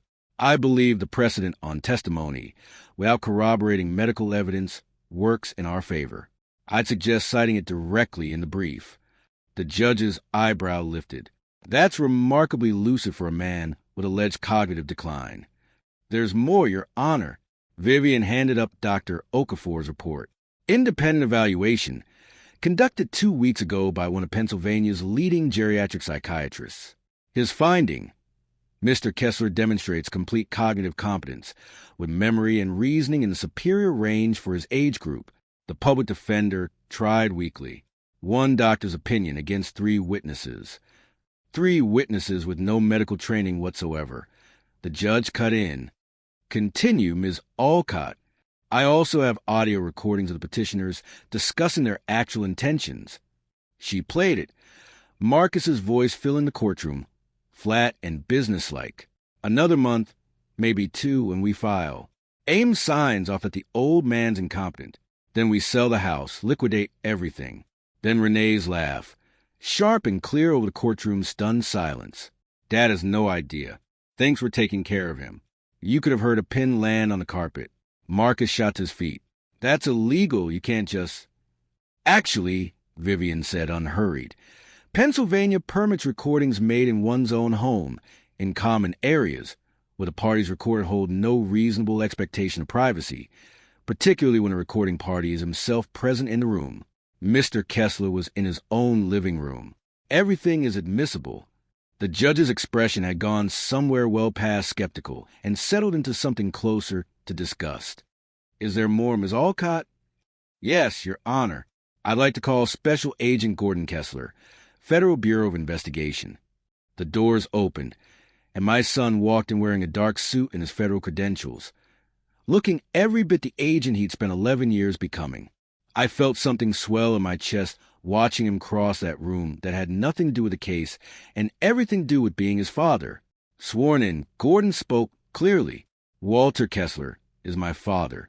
Marcus Whitfield is a subject in an ongoing federal investigation into a multi-state document forgery and identity theft operation. The public defender jumped up. Objection! This is beyond the scope of. Overruled, the judge said sharply. Continue, Agent Kessler. On the night of February 14th, Mr. Whitfield met with 2 subjects of our investigation, Grant Ashby and Colin Mercer, at my father's residence. During that meeting, Mr. Whitfield provided them with original property documents stolen from my father's home safe, intended for use in fraudulent deeds. We have surveillance and corroborating financial records tying him to at least 19 victims across 4 states, including a family friend, Harold Voss, whose documentation we've also entered into evidence. Renee's head turned toward Marcus, real horror finally landing on her face. What is he talking about? Who is Harold Voss? What documents? Marcus said nothing. He simply stood there, swaying slightly, watching every version of the story he built for himself collapse in real time. The public defender tried once more, on cross, reaching for the only thread he had left. Agent Kessler, isn't it true you have a personal relationship with the petitioner in this case? Your own father? I do, Gordon said, without a flicker of hesitation. Which is exactly why every piece of evidence I presented today has been independently corroborated by 2 other agents and the forensic accounting unit before it ever reached this courtroom. I understand how that looks. I'd asked the court to judge the evidence, not the relationship. Judge Yoon studied him a long moment, then nodded once. The kind of small, unhurried gesture that told the whole room she'd already made up her mind about which of the 2 men in front of her had been telling her the truth all morning. The public defender sat back down without asking anything further. Your Honor, Gordon finished. The guardianship petition appears to be part of a coordinated scheme to seize control of my father's assets while simultaneously using his stolen identity documents in an ongoing criminal enterprise. Judge Yoon set down her pen. Mr. Whitfield, do you have anything to say? His public defender whispered something urgent in his ear. Marcus only shook his head, defeated. This petition is denied, the judge said. I'm ordering today's transcript sent to the district attorney's office and to the FBI. Mr. Whitfield, retain criminal counsel immediately. She turned to Renee. Mrs. Whitfield, you should think very carefully about your own legal exposure here. The gavel came down. This hearing is adjourned. I stood slowly, letting the moment settle into my bones. Vivian shook my hand, smiling for the first time all morning. Gordon crossed the room and I pulled him into a hug that neither of us was in any hurry to end. Thanks, son. You did the hard part, Dad. I just told the truth. Behind us, I could hear Marcus and Renee arguing in hushed, furious whispers. You said it was just paperwork. Federal investigation. You lied to me. And for a moment, I let myself feel something dangerously close to satisfaction before I remembered that satisfaction wasn't actually the same thing as being at peace, and that the second one was still a long way off. They came for Marcus at dawn, 2 weeks later. I wasn't there to see it. Gordon told me about it afterward, but I could picture it clearly enough. Unmarked cars pulling up outside the cheap motel where he'd been staying since I'd sent him out my door, agents and windbreakers. A knock he wasn't ready for no matter how many mornings he must have spent waiting for it. He didn't run, Gordon said, when I asked. Didn't fight it either. Just opened the door in his undershirt, looked at the badges for a second, and said, "Took you longer than I figured." Like some part of him had already been waiting on it for weeks. There was something almost human in that detail, and I turned it over a long while after Gordon hung up.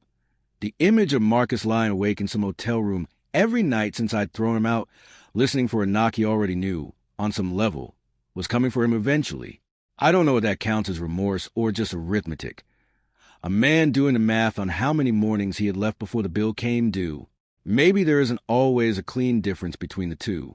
Bail set at $300,000. Gordon told me that afternoon. He can't make it. He'll sit in custody until trial. And Renee? Not charged. Not yet, anyway. The guardianship scheme is civil, not criminal, and we don't have enough tying her directly to the forgery operation itself.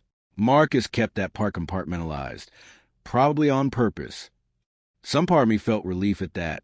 Another part, uglier and more honest, felt something closer to disappointment, that she might walk away from all of it without the kind of consequence that actually leaves a mark. Gordon, as usual, read me correctly even over the phone. She's still facing the civil suit, Dad. That's not nothing. True, the $150,000 claim for financial exploitation was still moving forward, Vivian building it brick by brick. Renee showed up at my door 2 days later.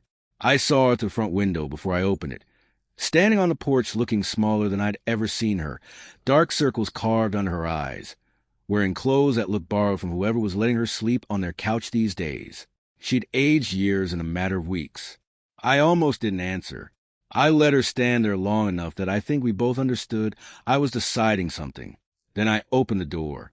Dad! she said, voice cracking on the single syllable. Please, I need to talk to you. About what? How you tried to have me declared incompetent, or how your husband ran a criminal operation out of my own house. Tears started immediately. I didn't know about the forgery. I swear to you I didn't know. But you knew about the guardianship. I heard you laughing about it. Renee, in my own living room. She wrapped her arms around herself like she was cold, though it wasn't a cold day. I know. I was stupid and greedy, and I let him talk me into believing you were that we deserved. She stopped, wiped her face. Can I come in? Please. Every instinct told me to send her away. She'd made her choice. But she was still my daughter, and despite everything, some part of me needed to hear whatever she'd actually come to say. I stepped aside. We sat in the living room, her on the couch, me in my chair, the same seats we'd occupied 1,000 ordinary evenings before any of this started. What happened to us, Dad? She asked quietly. When did it all go wrong? You tell me. When did you decide I was worth more to you as a legal ward than as a father? She flinched hard.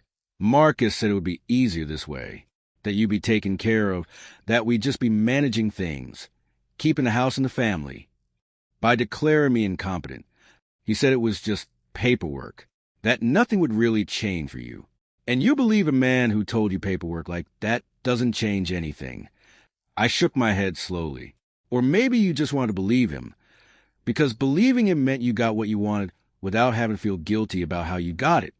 She had no answer for that, which told me more than any answer could have. Is there any way to fix this? She finally asked. Can we start over? No, I said, simply, because it was the truest thing I had left to give her. We can't. Trust doesn't grow back just because you finally want it to. She left without another word, and I locked the door behind her and went down to my workshop, where 27 clocks kept marking off a kind of time that didn't care one bit whose life it was passing through. Gordon called about a week later, his voice different than I'd heard it in months. Quieter, more careful, like a man about to hand me something heavy, and not sure I wanted to hold it. Dad, the background investigation on Marcus finished up. There's some context I think you should have. Go ahead. His father ran a small appliance repair shop outside Norristown, Warren Whitfield. By all accounts a decent, hard-working guy. When Marcus was 14, his father's business partner forged his signature on a loan refinance and drained the business account clean. The bank foreclosed inside of 4 months. No attorney would touch the case. Too small a claim, no money in it for anybody to fight for. The family lost the shop and, not long after, the house. Marcus's father never really recovered. Died about 6 years later, by most accounts a broken man who'd stopped believing anyone with power was ever going to help someone without it. I sat with that a long moment, the phone warm against my ear, understanding, all at once, exactly what I'd been holding in an envelope in my workshop drawer for the better part of a month without knowing its weight. A photograph of a 14-year-old boy standing in front of a foreclosed storefront with his father's whole life stapled to a sign in the window. You still there, Dad? Gordon asked, after a silence that had gone on longer than either of us meant it to. I'm here, just thinking. I went back and forth on whether to even tell you this part. Didn't want it to look like I was building him an excuse. Gordon's voice had a rawness in it I didn't hear from him often. The sound of a man who spends a professional life cataloging other people's worst decisions and had just spent an afternoon staring at the specific childhood that manufactured this particular one. But you're the one who taught me that you can't understand a fire without knowing where it started. Felt wrong keeping that from you, whatever you end up doing with it. It's a strange thing, being a fire investigator for 38 years. You spend your entire career tracing a blaze backward to the exact point where the first spark caught, and you learn, eventually, that almost nothing burns for just one reason. There's always an origin. There's always a cause. It doesn't make the fire any less destructive to know where it started. It just means you finally understand the whole shape of the thing, instead of only the part that scorched you. Marcus had grown up watching the world teach him, in the cruelest way possible, that people who trust paperwork and lawyers and fairness get left with nothing, while people who control the paperwork walk away clean. Somewhere in that boy standing outside his father's shuttered store, a decision had taken root. that he would never again be the one signing the papers. He would be the one holding the pen. And somewhere along the way, that decision had curved into exactly the kind of man who could sit at my kitchen table, plot and take an old man's home, and still somehow believe he was simply doing what the world had already taught him was the only way to survive it. I want to be very clear with you about something, because I think it matters more than almost anything else in this story. Understanding where a fire started does not put it out, and it does not excuse what it burned down. Marcus made choices nobody's father's foreclosure forced onto him. He chose me. He chose Hal. He chose 19 other families who never got the chance to see it coming. Whatever happened to him at 14 explains the shape of the man he became. It doesn't forgive one single thing he did with it. But I'll admit to you, sitting in my workshop that night with that old photograph in my hand, I felt something shift in my chest that wasn't quite forgiveness and wasn't quite anger either.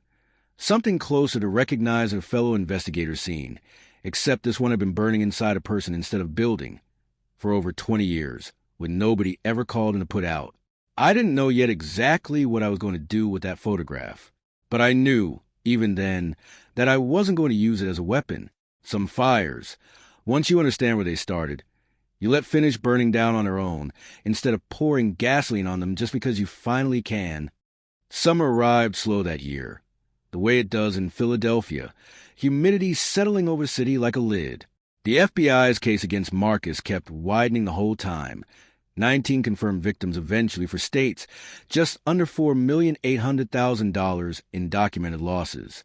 Prosecutors pushed for the maximum. Marcus, facing a mountain of federal charges he had no real defense against, took a plea. 17 years, no parole eligibility until he'd served at least 14 of them, restitution ordered to every victim the investigation could document. That's not enough messages sent, Gordon told me over lunch one afternoon, pushing food around his plate. But it's a start. The civil suit reached its own quiet conclusion not long after. Renee didn't contest a single claim. Her own attorney looked genuinely startled when she said so out loud in front of Judge Yoon, "No, Your Honor, I don't contest it. It's all true." Vivian, sitting beside me, leaned over just slightly and murmured, "That's not nothing, you know. Most people fight to the last dollar even when they know they're wrong." I watched Renee sign the stipulation with a hand that wasn't quite steady and felt none of the satisfaction I might have expected feeling. Watching my own daughter formally admit, in a room full of strangers, exactly how much she'd taken part in. The judgment came to $84,000, payable at $700 a month for 10 years, a sentence of an entirely different kind, one that would follow her quietly through most of the rest of her 40s. She filed for divorce the same month. Practical as much as anything, her attorney explained, a way to keep Marcus's restitution debt from becoming legally hers as well. I understood the logic. I didn't feel much of anything about it either way. She came to see me again on a humid afternoon in late summer, and I barely recognized her when I opened the door. She'd aged another decade in a matter of months. Gray threading through hair that had never shown a strand of it before, clothes hanging loose on a frame that had lost real weight, dark hollows under eyes that couldn't quite hold mine. "Dad," she said, "can we talk?" I should have said no. Some part of me wanted to protect what little piece I'd managed to rebuild. Curiosity went out instead. I wanted to know if there was anything real left standing under all that damage, or if this was simply another performance, dressed in more convincing clothes than the last one. I let her in. We sat where we always sat. "I've been in therapy," she said, 3 times a week. My therapist says I need to actually take accountability, not just apologize for getting caught. That's usually what good therapists say. She flinched but kept going. "I know you hate me. I deserve that. But I need to say this whether you believe it or not." Her breath shook. "I was wrong about everything. I let Marcus convince me you were a burden, that we deserve your money, that guardianship was somehow for your own good. I laughed about it. Dad, I heard myself laughing about it on that recording, and I didn't even recognize my own voice. I know. I stopped seeing you as my father. You became an obstacle between me and what I thought I deserved." Tears slid down her face now. Steady, unhidden. "I never stopped loving you. I just started loving money more, and I hate what that says about me." I watched her cry for a long moment, Some old instinct in me wanted to comfort her the way I had when she was small, and the world felt too large and frightening. That instinct belonged to a different daughter, though, one who hadn't yet made the choices this one had made. What do you want from me, Renee? Nothing. I don't expect forgiveness, or for you to drop the lawsuit, or let me back into your life. I just needed you to know that I understand what I did, and that I'm sorry. The room held that for a while. 27 clocks ticking somewhere below us, marking seconds that felt like hours. Sorry doesn't undo it. I told her finally. It doesn't give me back the year I spent being managed and isolated in my own house. It doesn't erase what I heard on that recording. It doesn't fix the fact that my own daughter looked at me and saw a mark instead of father. I know, but it's a start. I leaned forward. Here's what I need from you. Not for me. For yourself. Get a job. Any job. Work hard. Pay down what you owe to me and to yourself both. Live honestly all the way through, no shortcuts. Prove to yourself, more than to me, that you could be someone worth trusting again. And then, maybe in 10 years, maybe 20, we can talk. Not before. She nodded, wiping her face. That's fair. At the door, she turned back once more. I hope someday you can forgive me. Maybe someday I will. I said, that day isn't today. She left. About a month later, the first postcard came. No return address, but I knew her handwriting the second I saw it. Working as a hotel receptionist, 3 sessions a week, making my payments on time, 1 day at a time. I put it on my refrigerator. Not forgiveness, just an acknowledgement that she was, at least for now, actually trying. More postcards came over the following weeks. Got a promotion, assistant manager now. Paid this month's installment 2 days early. Therapist says I'm making real progress. I never wrote back. I wasn't ready for that yet, and I wasn't going to pretend otherwise just to make either of us feel better faster than was honest. But I kept every one of them in a small cedar box in my workshop, next to a photograph of Renee at 10 years old, grinning, holding up a clock gear like she just discovered gold. The neighborhood found out, the way neighborhoods always eventually do. A court filing is public record, and Mountain Area has never once in its history failed to notice a sheriff's car parked outside somebody's house for an afternoon. Most people were kind about it in particular. Slightly over-careful way people are kind to someone who survived something they don't fully understand. Mrs. Okonkwo, 2 doors down, started leaving containers of soup on my porch some evenings. Never staying to talk. Just a knock and gone before I got to the door. The Petersons across the street stopped me on a walk to say, with real feeling, that they'd always thought something seemed off about that son-in-law, which I accepted graciously, even though I privately doubted any of them had thought anything of the kind until after the handcuffs made it easy to say so in hindsight. Carol Talbot, to her credit, showed up on my porch one evening looking thoroughly ashamed of herself and apologized for her testimony without my having to ask for it, admitting Marcus had simply told her I'd been getting confused lately, and she'd had no reason at the time to doubt a man who brought her tomatoes from his garden every August. I told her I appreciated her coming to say so. I meant it. Not everyone who gets fooled by a con man is a villain in the story. Sometimes they're just one more person standing too close to a fire they never saw catch. I put the house up for sale that September. Too many ghosts living in those walls by then. Good ones and bad ones both. And I found I no longer want to spend my remaining years sorting out which room held which kind of memory. A young family bought it within 3 weeks. Husband, wife, 2 kids, an overexcited dog that nearly took the realtor's arm off at the walkthrough.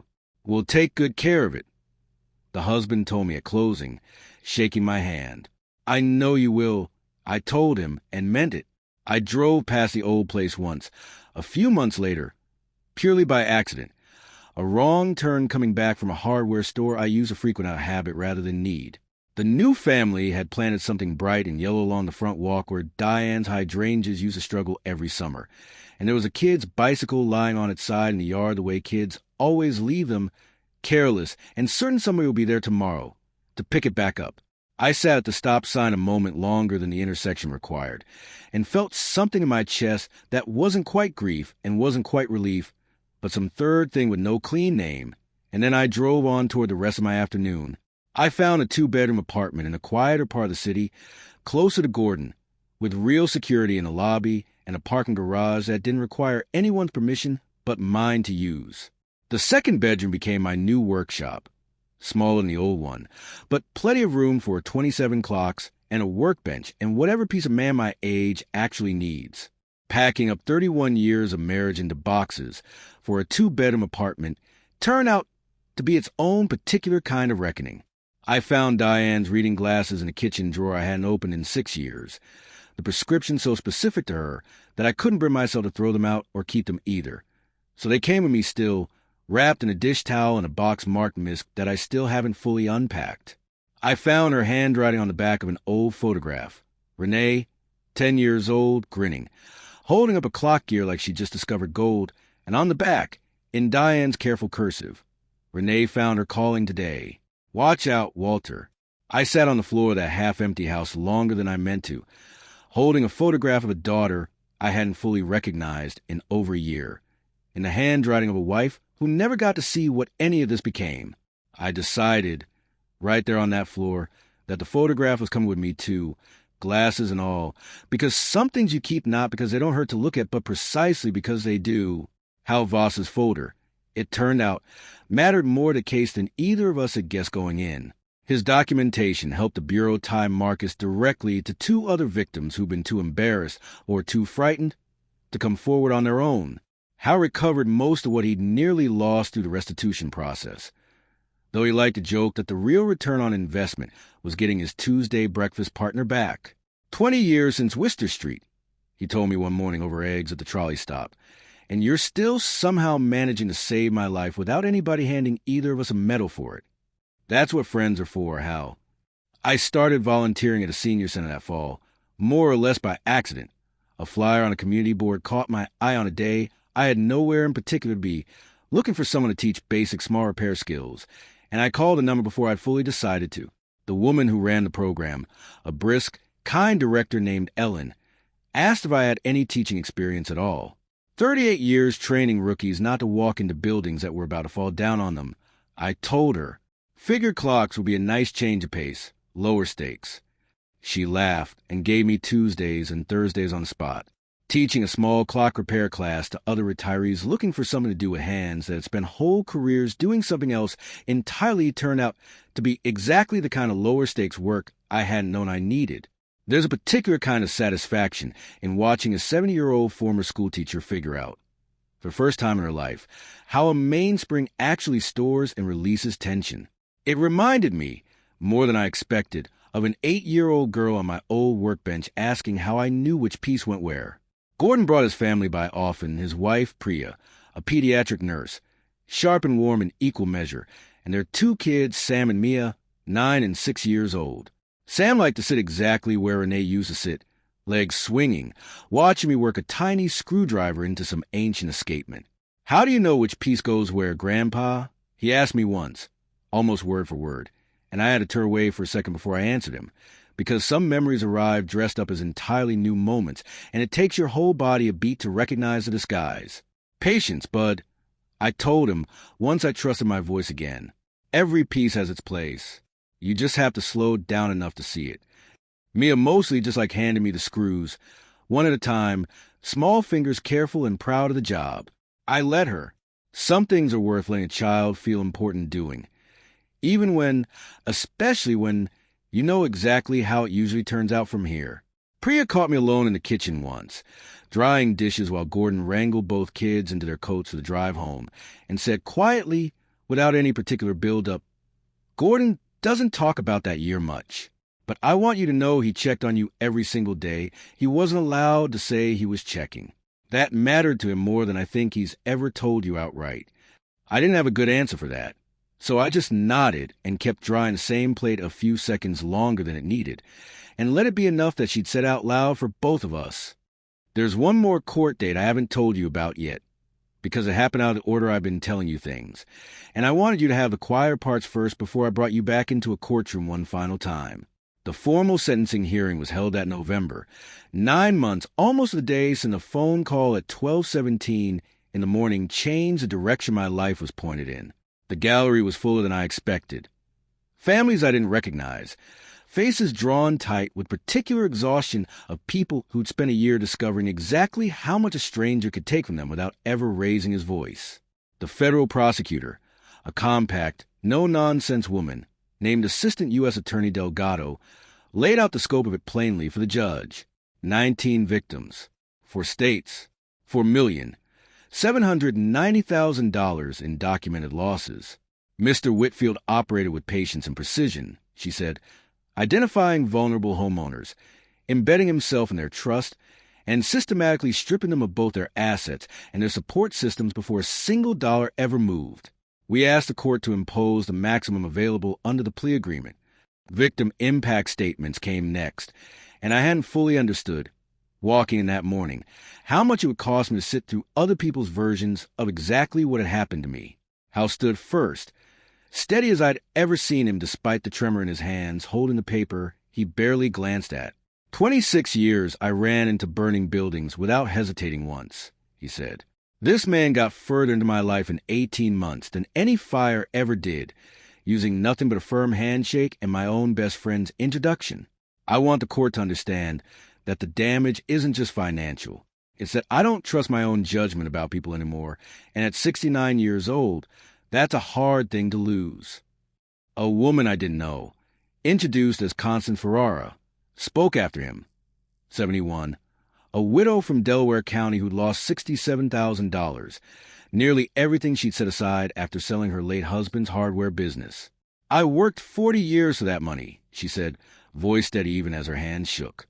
He took it in an afternoon, sitting at my own kitchen table, drinking my coffee, calling me sweetheart the entire time. When it was my turn, I stood and folded the notes I'd written the night before back into my jacket pocket, deciding at the podium that I didn't need them. I spent 38 years investigating fires for the city of Philadelphia, I told the court.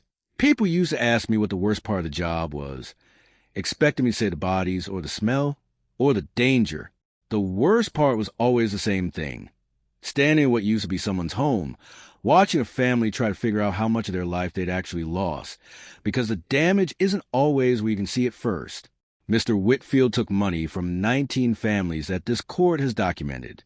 What he actually took from me was a year of my relationship with my daughter that I will never get back at any price, and the ordinary trust a father should be allowed to have in his own home.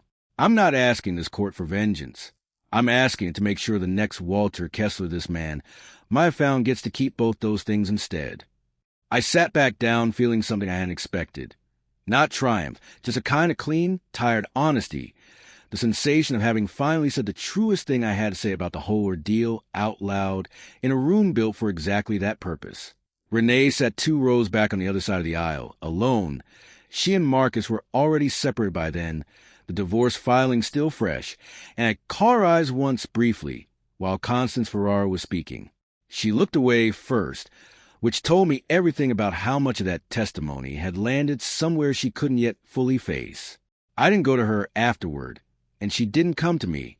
Some rooms, I've learned, aren't the right ones for reaching across an aisle just because the aisle happens to be short. Marcus was given his chance to speak before sentencing.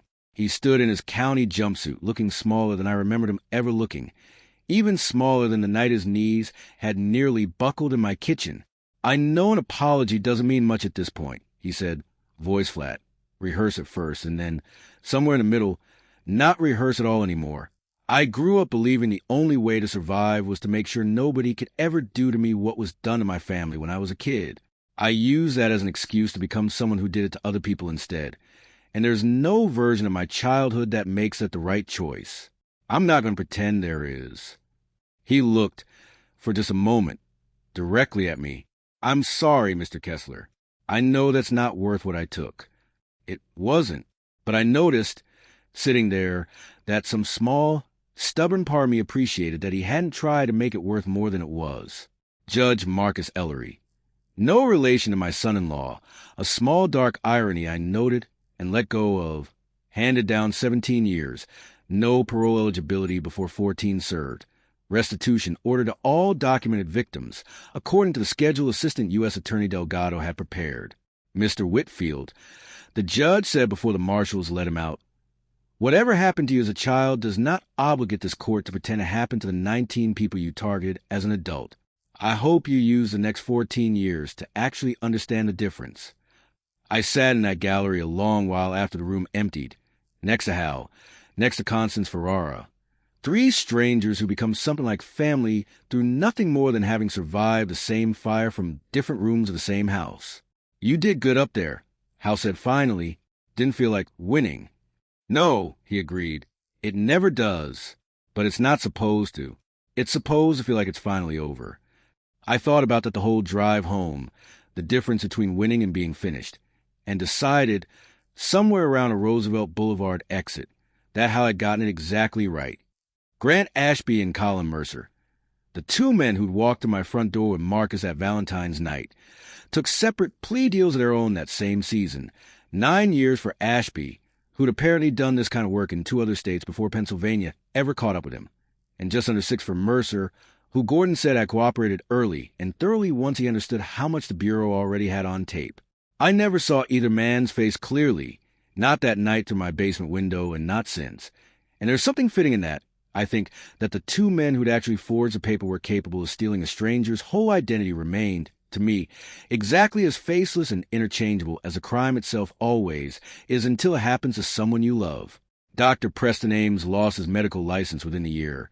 Once the state board finished its own investigation into how many wellness evaluations he'd rubber stamped for guardianship petitions that were never actually about anyone's wellness at all.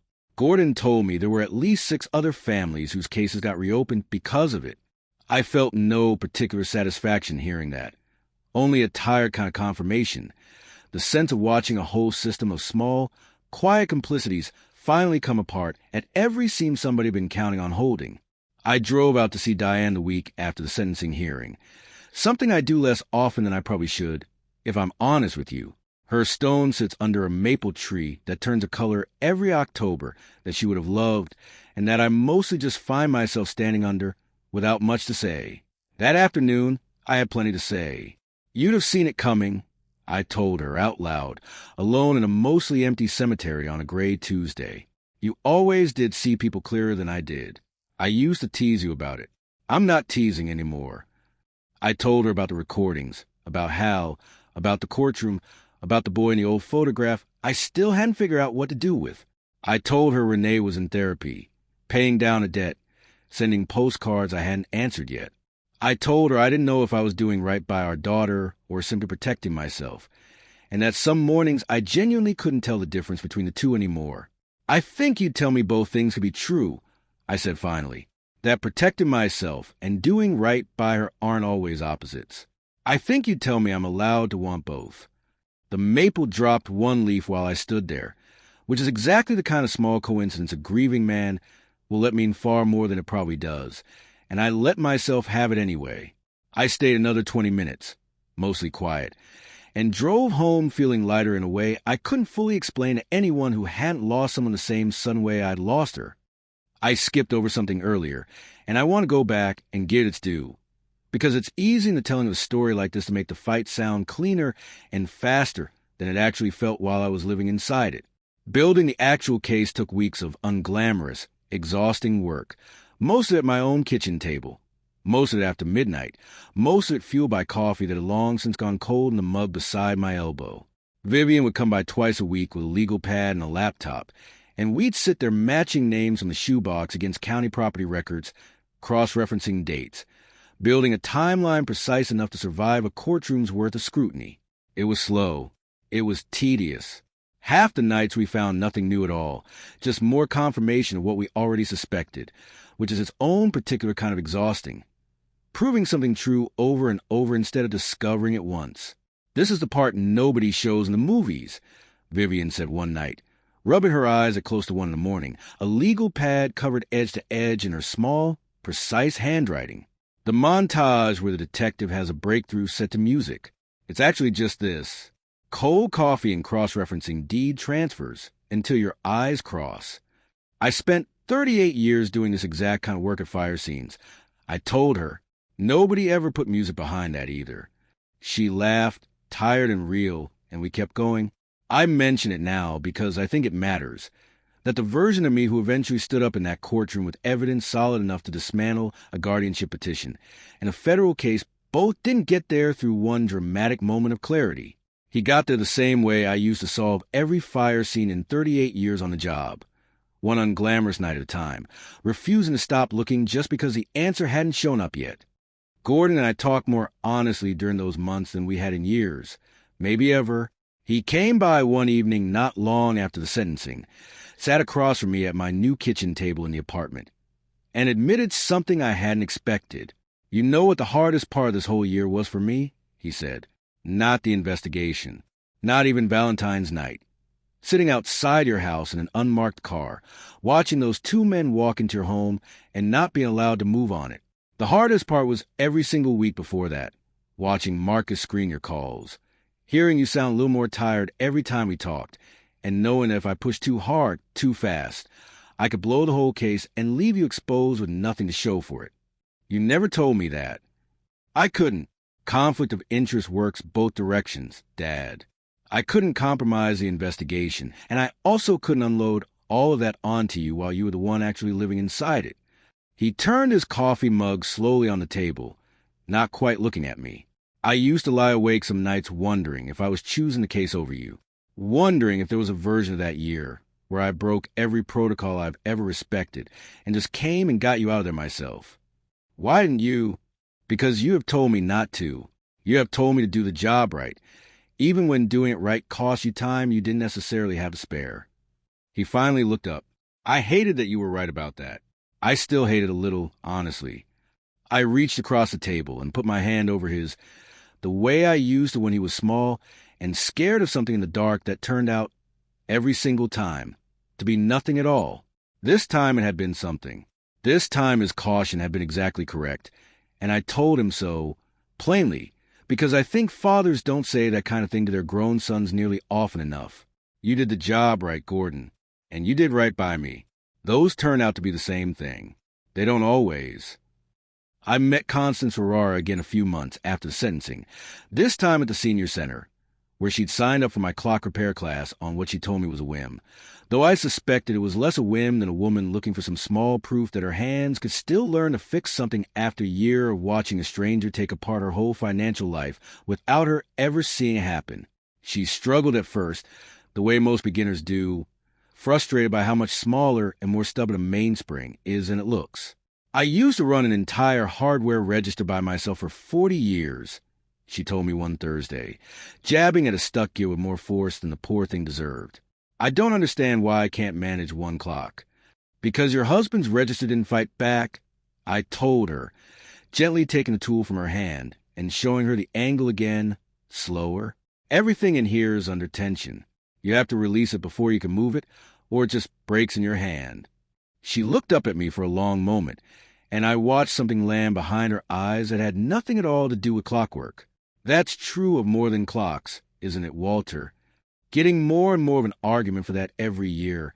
I admitted by spring she restored her first piece well enough to keep on her own mantle, a small, unremarkable travel clock that had belonged to nobody in particular, but that she wound every morning anyway, she told me, just to prove to myself I can still make something work again. I understood that particular kind of proof better than almost anyone I knew. A railroad watch on my own mantle, still waiting on a part one hadn't yet found. Understood it, too, in its own patient, ticking way. Renee's birthday fell in late October, and I sat with that date for the better part of a week trying to decide what, if anything, I owed it. I kept every postcard by then, 11 of them, lined up in that cedar box next to the photo of her at 10 years old, holding up a clock gear like she'd found treasure. Working full-time now. Made my October payment early again. Started sponsoring another woman in my recovery group who's going through her own hard year with her kids. I want you to know I think about you every single day, even though I understand why you don't write back. I'd read that last line more times than I probably should admit to camera. 11 postcards is either nothing at all, or it's the beginning of something, and I genuinely could not decide which one it was supposed to be. I thought about what I'd told her that day on my porch. 10 years, maybe 20, before we talk again, and I thought about whether holding a person to exactly the sentence you handed down in anger is its own kind of trap, even when the anger was entirely justified. I didn't call her. I wasn't ready for that, and I don't think either of us needed me pretending otherwise before I actually was. But on the morning of her birthday, I drove to the post office and mailed a single card, no letter inside it, nothing that could be mistaken for absolution, just a plain card with a single sentence written in my own hand. I got your postcards. All of them. Keep going. Dad. I want to be honest with you about what that cost me to send. It wasn't forgiveness. I don't think I'm capable of that yet, and I'm not sure honesty requires me to pretend I am.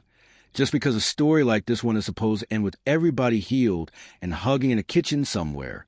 Some fires you can rebuild from completely. Some you rebuild from partway. And you live the rest of your life inside a house that's smaller than the one that burned down. And you learn, slowly, that smaller doesn't have to mean broken. It can just mean honest about what's actually left standing. 3 weeks later, a 12th postcard arrived. It said only, "Thank you for keeping me. I'm going to earn the rest." R. I put it in the cedar box with the others.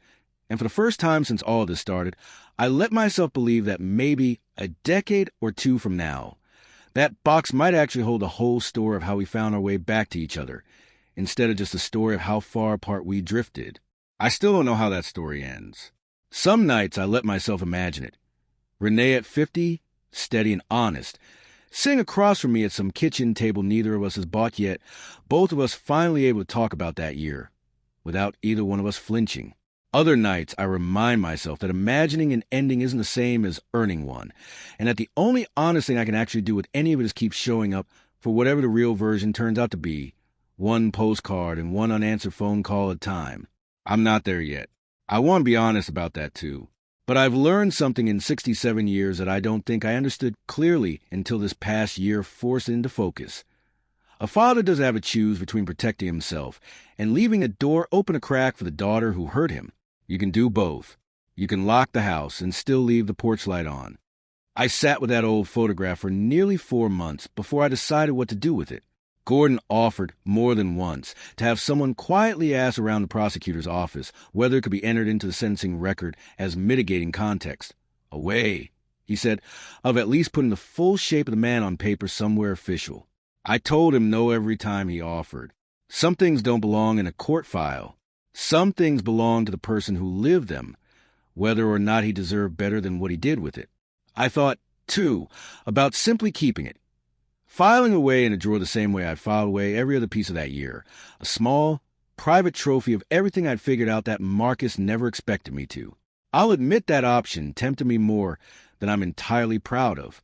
There's a particular satisfaction in holding something over someone who once held so much over you, and I understood, sitting with that temptation, exactly how a person becomes a kind of man who can't stop weaponizing every piece of leverage he ever gets his hands on.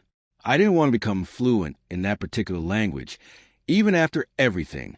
So one gray Sunday in January, almost a full year after the phone call that started all this, I drove to the post office one more time. I put the photograph in a plain envelope, no letter, no note, no accusation, and no forgiveness either. Just a boy in his father's shuttered store, returned to the only person who'd ever actually owned that grief in the first place, sent to a federal correctional facility 3 hours west of the city I imagine he never expected to see it come from. I don't know if Marcus ever opened it. I don't know if it meant anything to him at all, or if it landed in a trash bin the same afternoon it arrived. That's not really the point, and I want to be honest with you about why. Because I think it's the single most important thing I learned in this entire year. Some acts of restraint aren't about the person receiving them. They're about deciding for yourself which kind of man you're going to be on the other side of everything that got done to you. I stood in that post office parking lot a while after mailing it, longer than the errand required, and thought about the version of myself who might have made a different choice that day. The version who'd have used that photograph exactly the way it could have been used, who'd have let one more piece of leverage curdle into one more small cruelty, understandable under the circumstances, deserved even by any reasonable accounting. I understood, standing there, that I liked the man who mailed the envelope better than I would have liked the man who kept it. That's not nothing. At 67 years old, discovering there's still a version of yourself worth becoming, even after a year like the one I just survived, might be closer to the actual point of this whole story than anything that happened in the courtroom. If you've ever had something in your hands that you could have used to hurt someone who genuinely deserved it, and you put it down instead, tell me in the comments what that cost you and whether you think it was worth it. I still go back and forth on my own answer some nights. I want to step outside the story for just a minute, because I've had a year now to think about what I wish somebody had told me before any of this started, and I think it might matter more to you watching this than the rest of the plot does. Isolation from your own support system is the very first thing to watch for, not the money. Not yet. The money always comes later. If someone new in your family's life starts screening your calls, discouraging visits from old friends, or gently suggesting that people who love you are somehow a source of stress you don't need, that is not concern. Concern doesn't require you to lose contact with everyone who's known you longest. The second thing is language that frames independence as danger. You're getting older. We worry about you living alone. Let us handle this for you. Repeat it often enough that you stop noticing how frequently it comes up. The third, and this is the one that fooled me the longest, is anyone asking you to consolidate financial information, combine accounts, or hand over access in case of an emergency before any actual emergency exists. A real emergency plan involves your own attorney, your own documents, on your own timeline. It does not involve handing your safe combination to someone at your own kitchen table because they asked nicely and you didn't want to seem paranoid about your own daughter. If any of that sounds familiar to you right now, watching this, I'd ask you to do one thing today, not next month. Call an elder law attorney in your state and just ask a few questions. It costs nothing to ask. It cost me almost everything not to. The appeal window on Marcus's plea closed that spring without incident, and Vivian called to tell me the whole matter was, in every legal sense that mattered, finally finished. You did everything right, Walter, she told me, from the very first phone call you made me. I don't say that to every client. I had a good teacher. You had good instincts. I just helped you point them somewhere useful. I hung up the phone that afternoon and sat a long moment in my new apartment, 27 clocks ticking in the next room, and let myself feel something I hadn't let myself feel in over a year. Not vigilance, not grief, not even relief exactly. Just quiet. The particular, hard-earned quiet of a man who has finally finished doing the thing he set out to do and can put the tools down without checking twice that the door is locked behind him.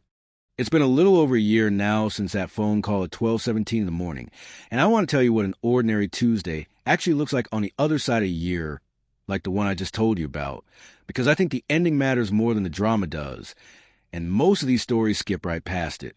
I wake up around 6, same as I have my whole adult life, whether or not there's any fire department shift waiting on the other end of it anymore. Coffee, the news, a look out my apartment window at a parking garage instead of the maple tree that used to shade my old kitchen, which I still notice missing some mornings and don't anymore on most others. By 7:45, I'm at the Trolley Stop Diner. Same booth. Same 3 men who've been showing up for coffee and eggs since before any of us had gray in our hair. Ray's still convinced the Eagles' offensive line is one signing away from a Super Bowl, a belief he's held with total sincerity for at least 6 seasons running. So still can't finish a story without 3 separate tangents nobody asked for. How still orders the same thing every single week and still acts surprised when the waitress brings it without him having to say out loud, "You're smiling more these days," Hal told me a few weeks back, apropos of nothing, halfway through his eggs. Didn't realize I wasn't before. You weren't. For about a year there, you weren't. I didn't have much to say back to that, because he wasn't wrong, and there's not always a graceful response to somebody simply telling you the truth about your own face.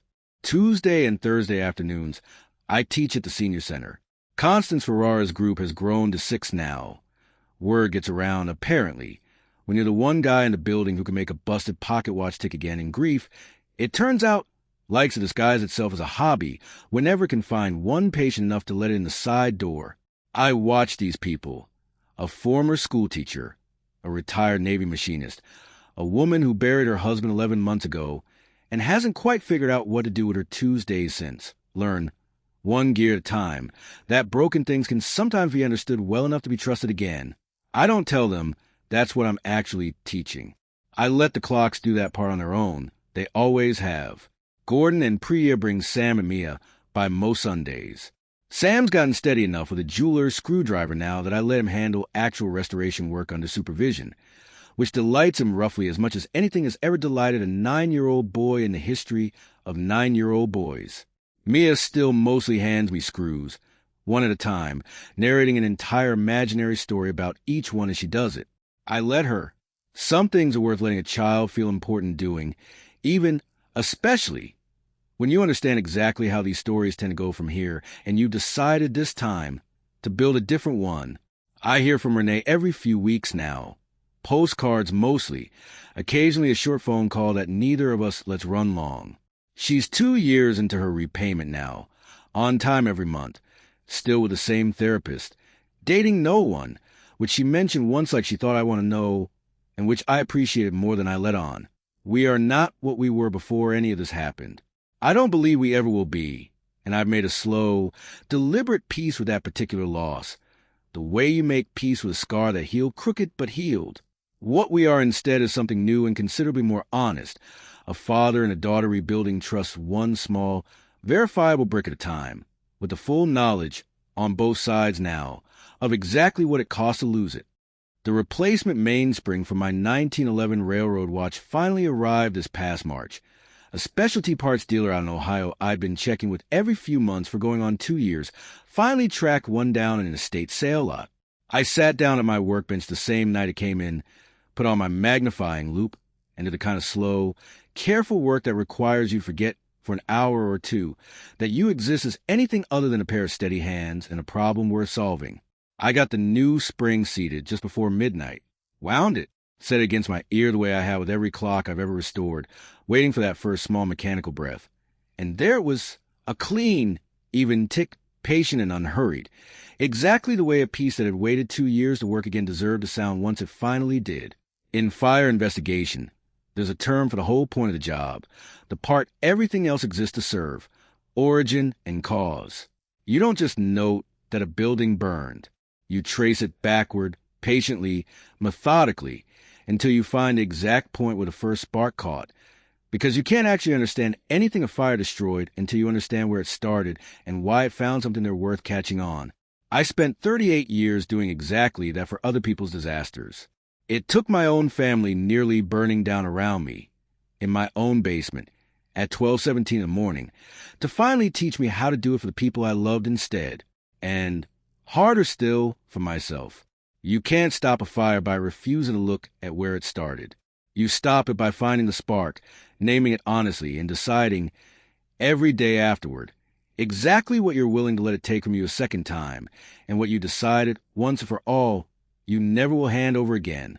I set that railroad watch on the mantel in my new apartment, right beside the 1897 clock, that once held a recording device inside its hollow brass base, and now just tells time, the same as it was always meant to. Both of them take a little out of rhythm with each other if you listen closely enough, and I've decided I don't mind that at all. Not everything that survives a fire needs to come out perfectly synchronized. It just needs to keep working on its own terms, for as long as somebody's willing to keep winding it. If this story meant something to you, do me a favor and hit like before you go. Subscribe to the channel so you don't miss whatever comes next, and tell me down in the comments if you've been sitting in that basement with me on Valentine's night. What's the first thing you'd have done differently? I read every single one of them, and some nights. They're the only company 27 clocks and one very patient old fire investigator actually need.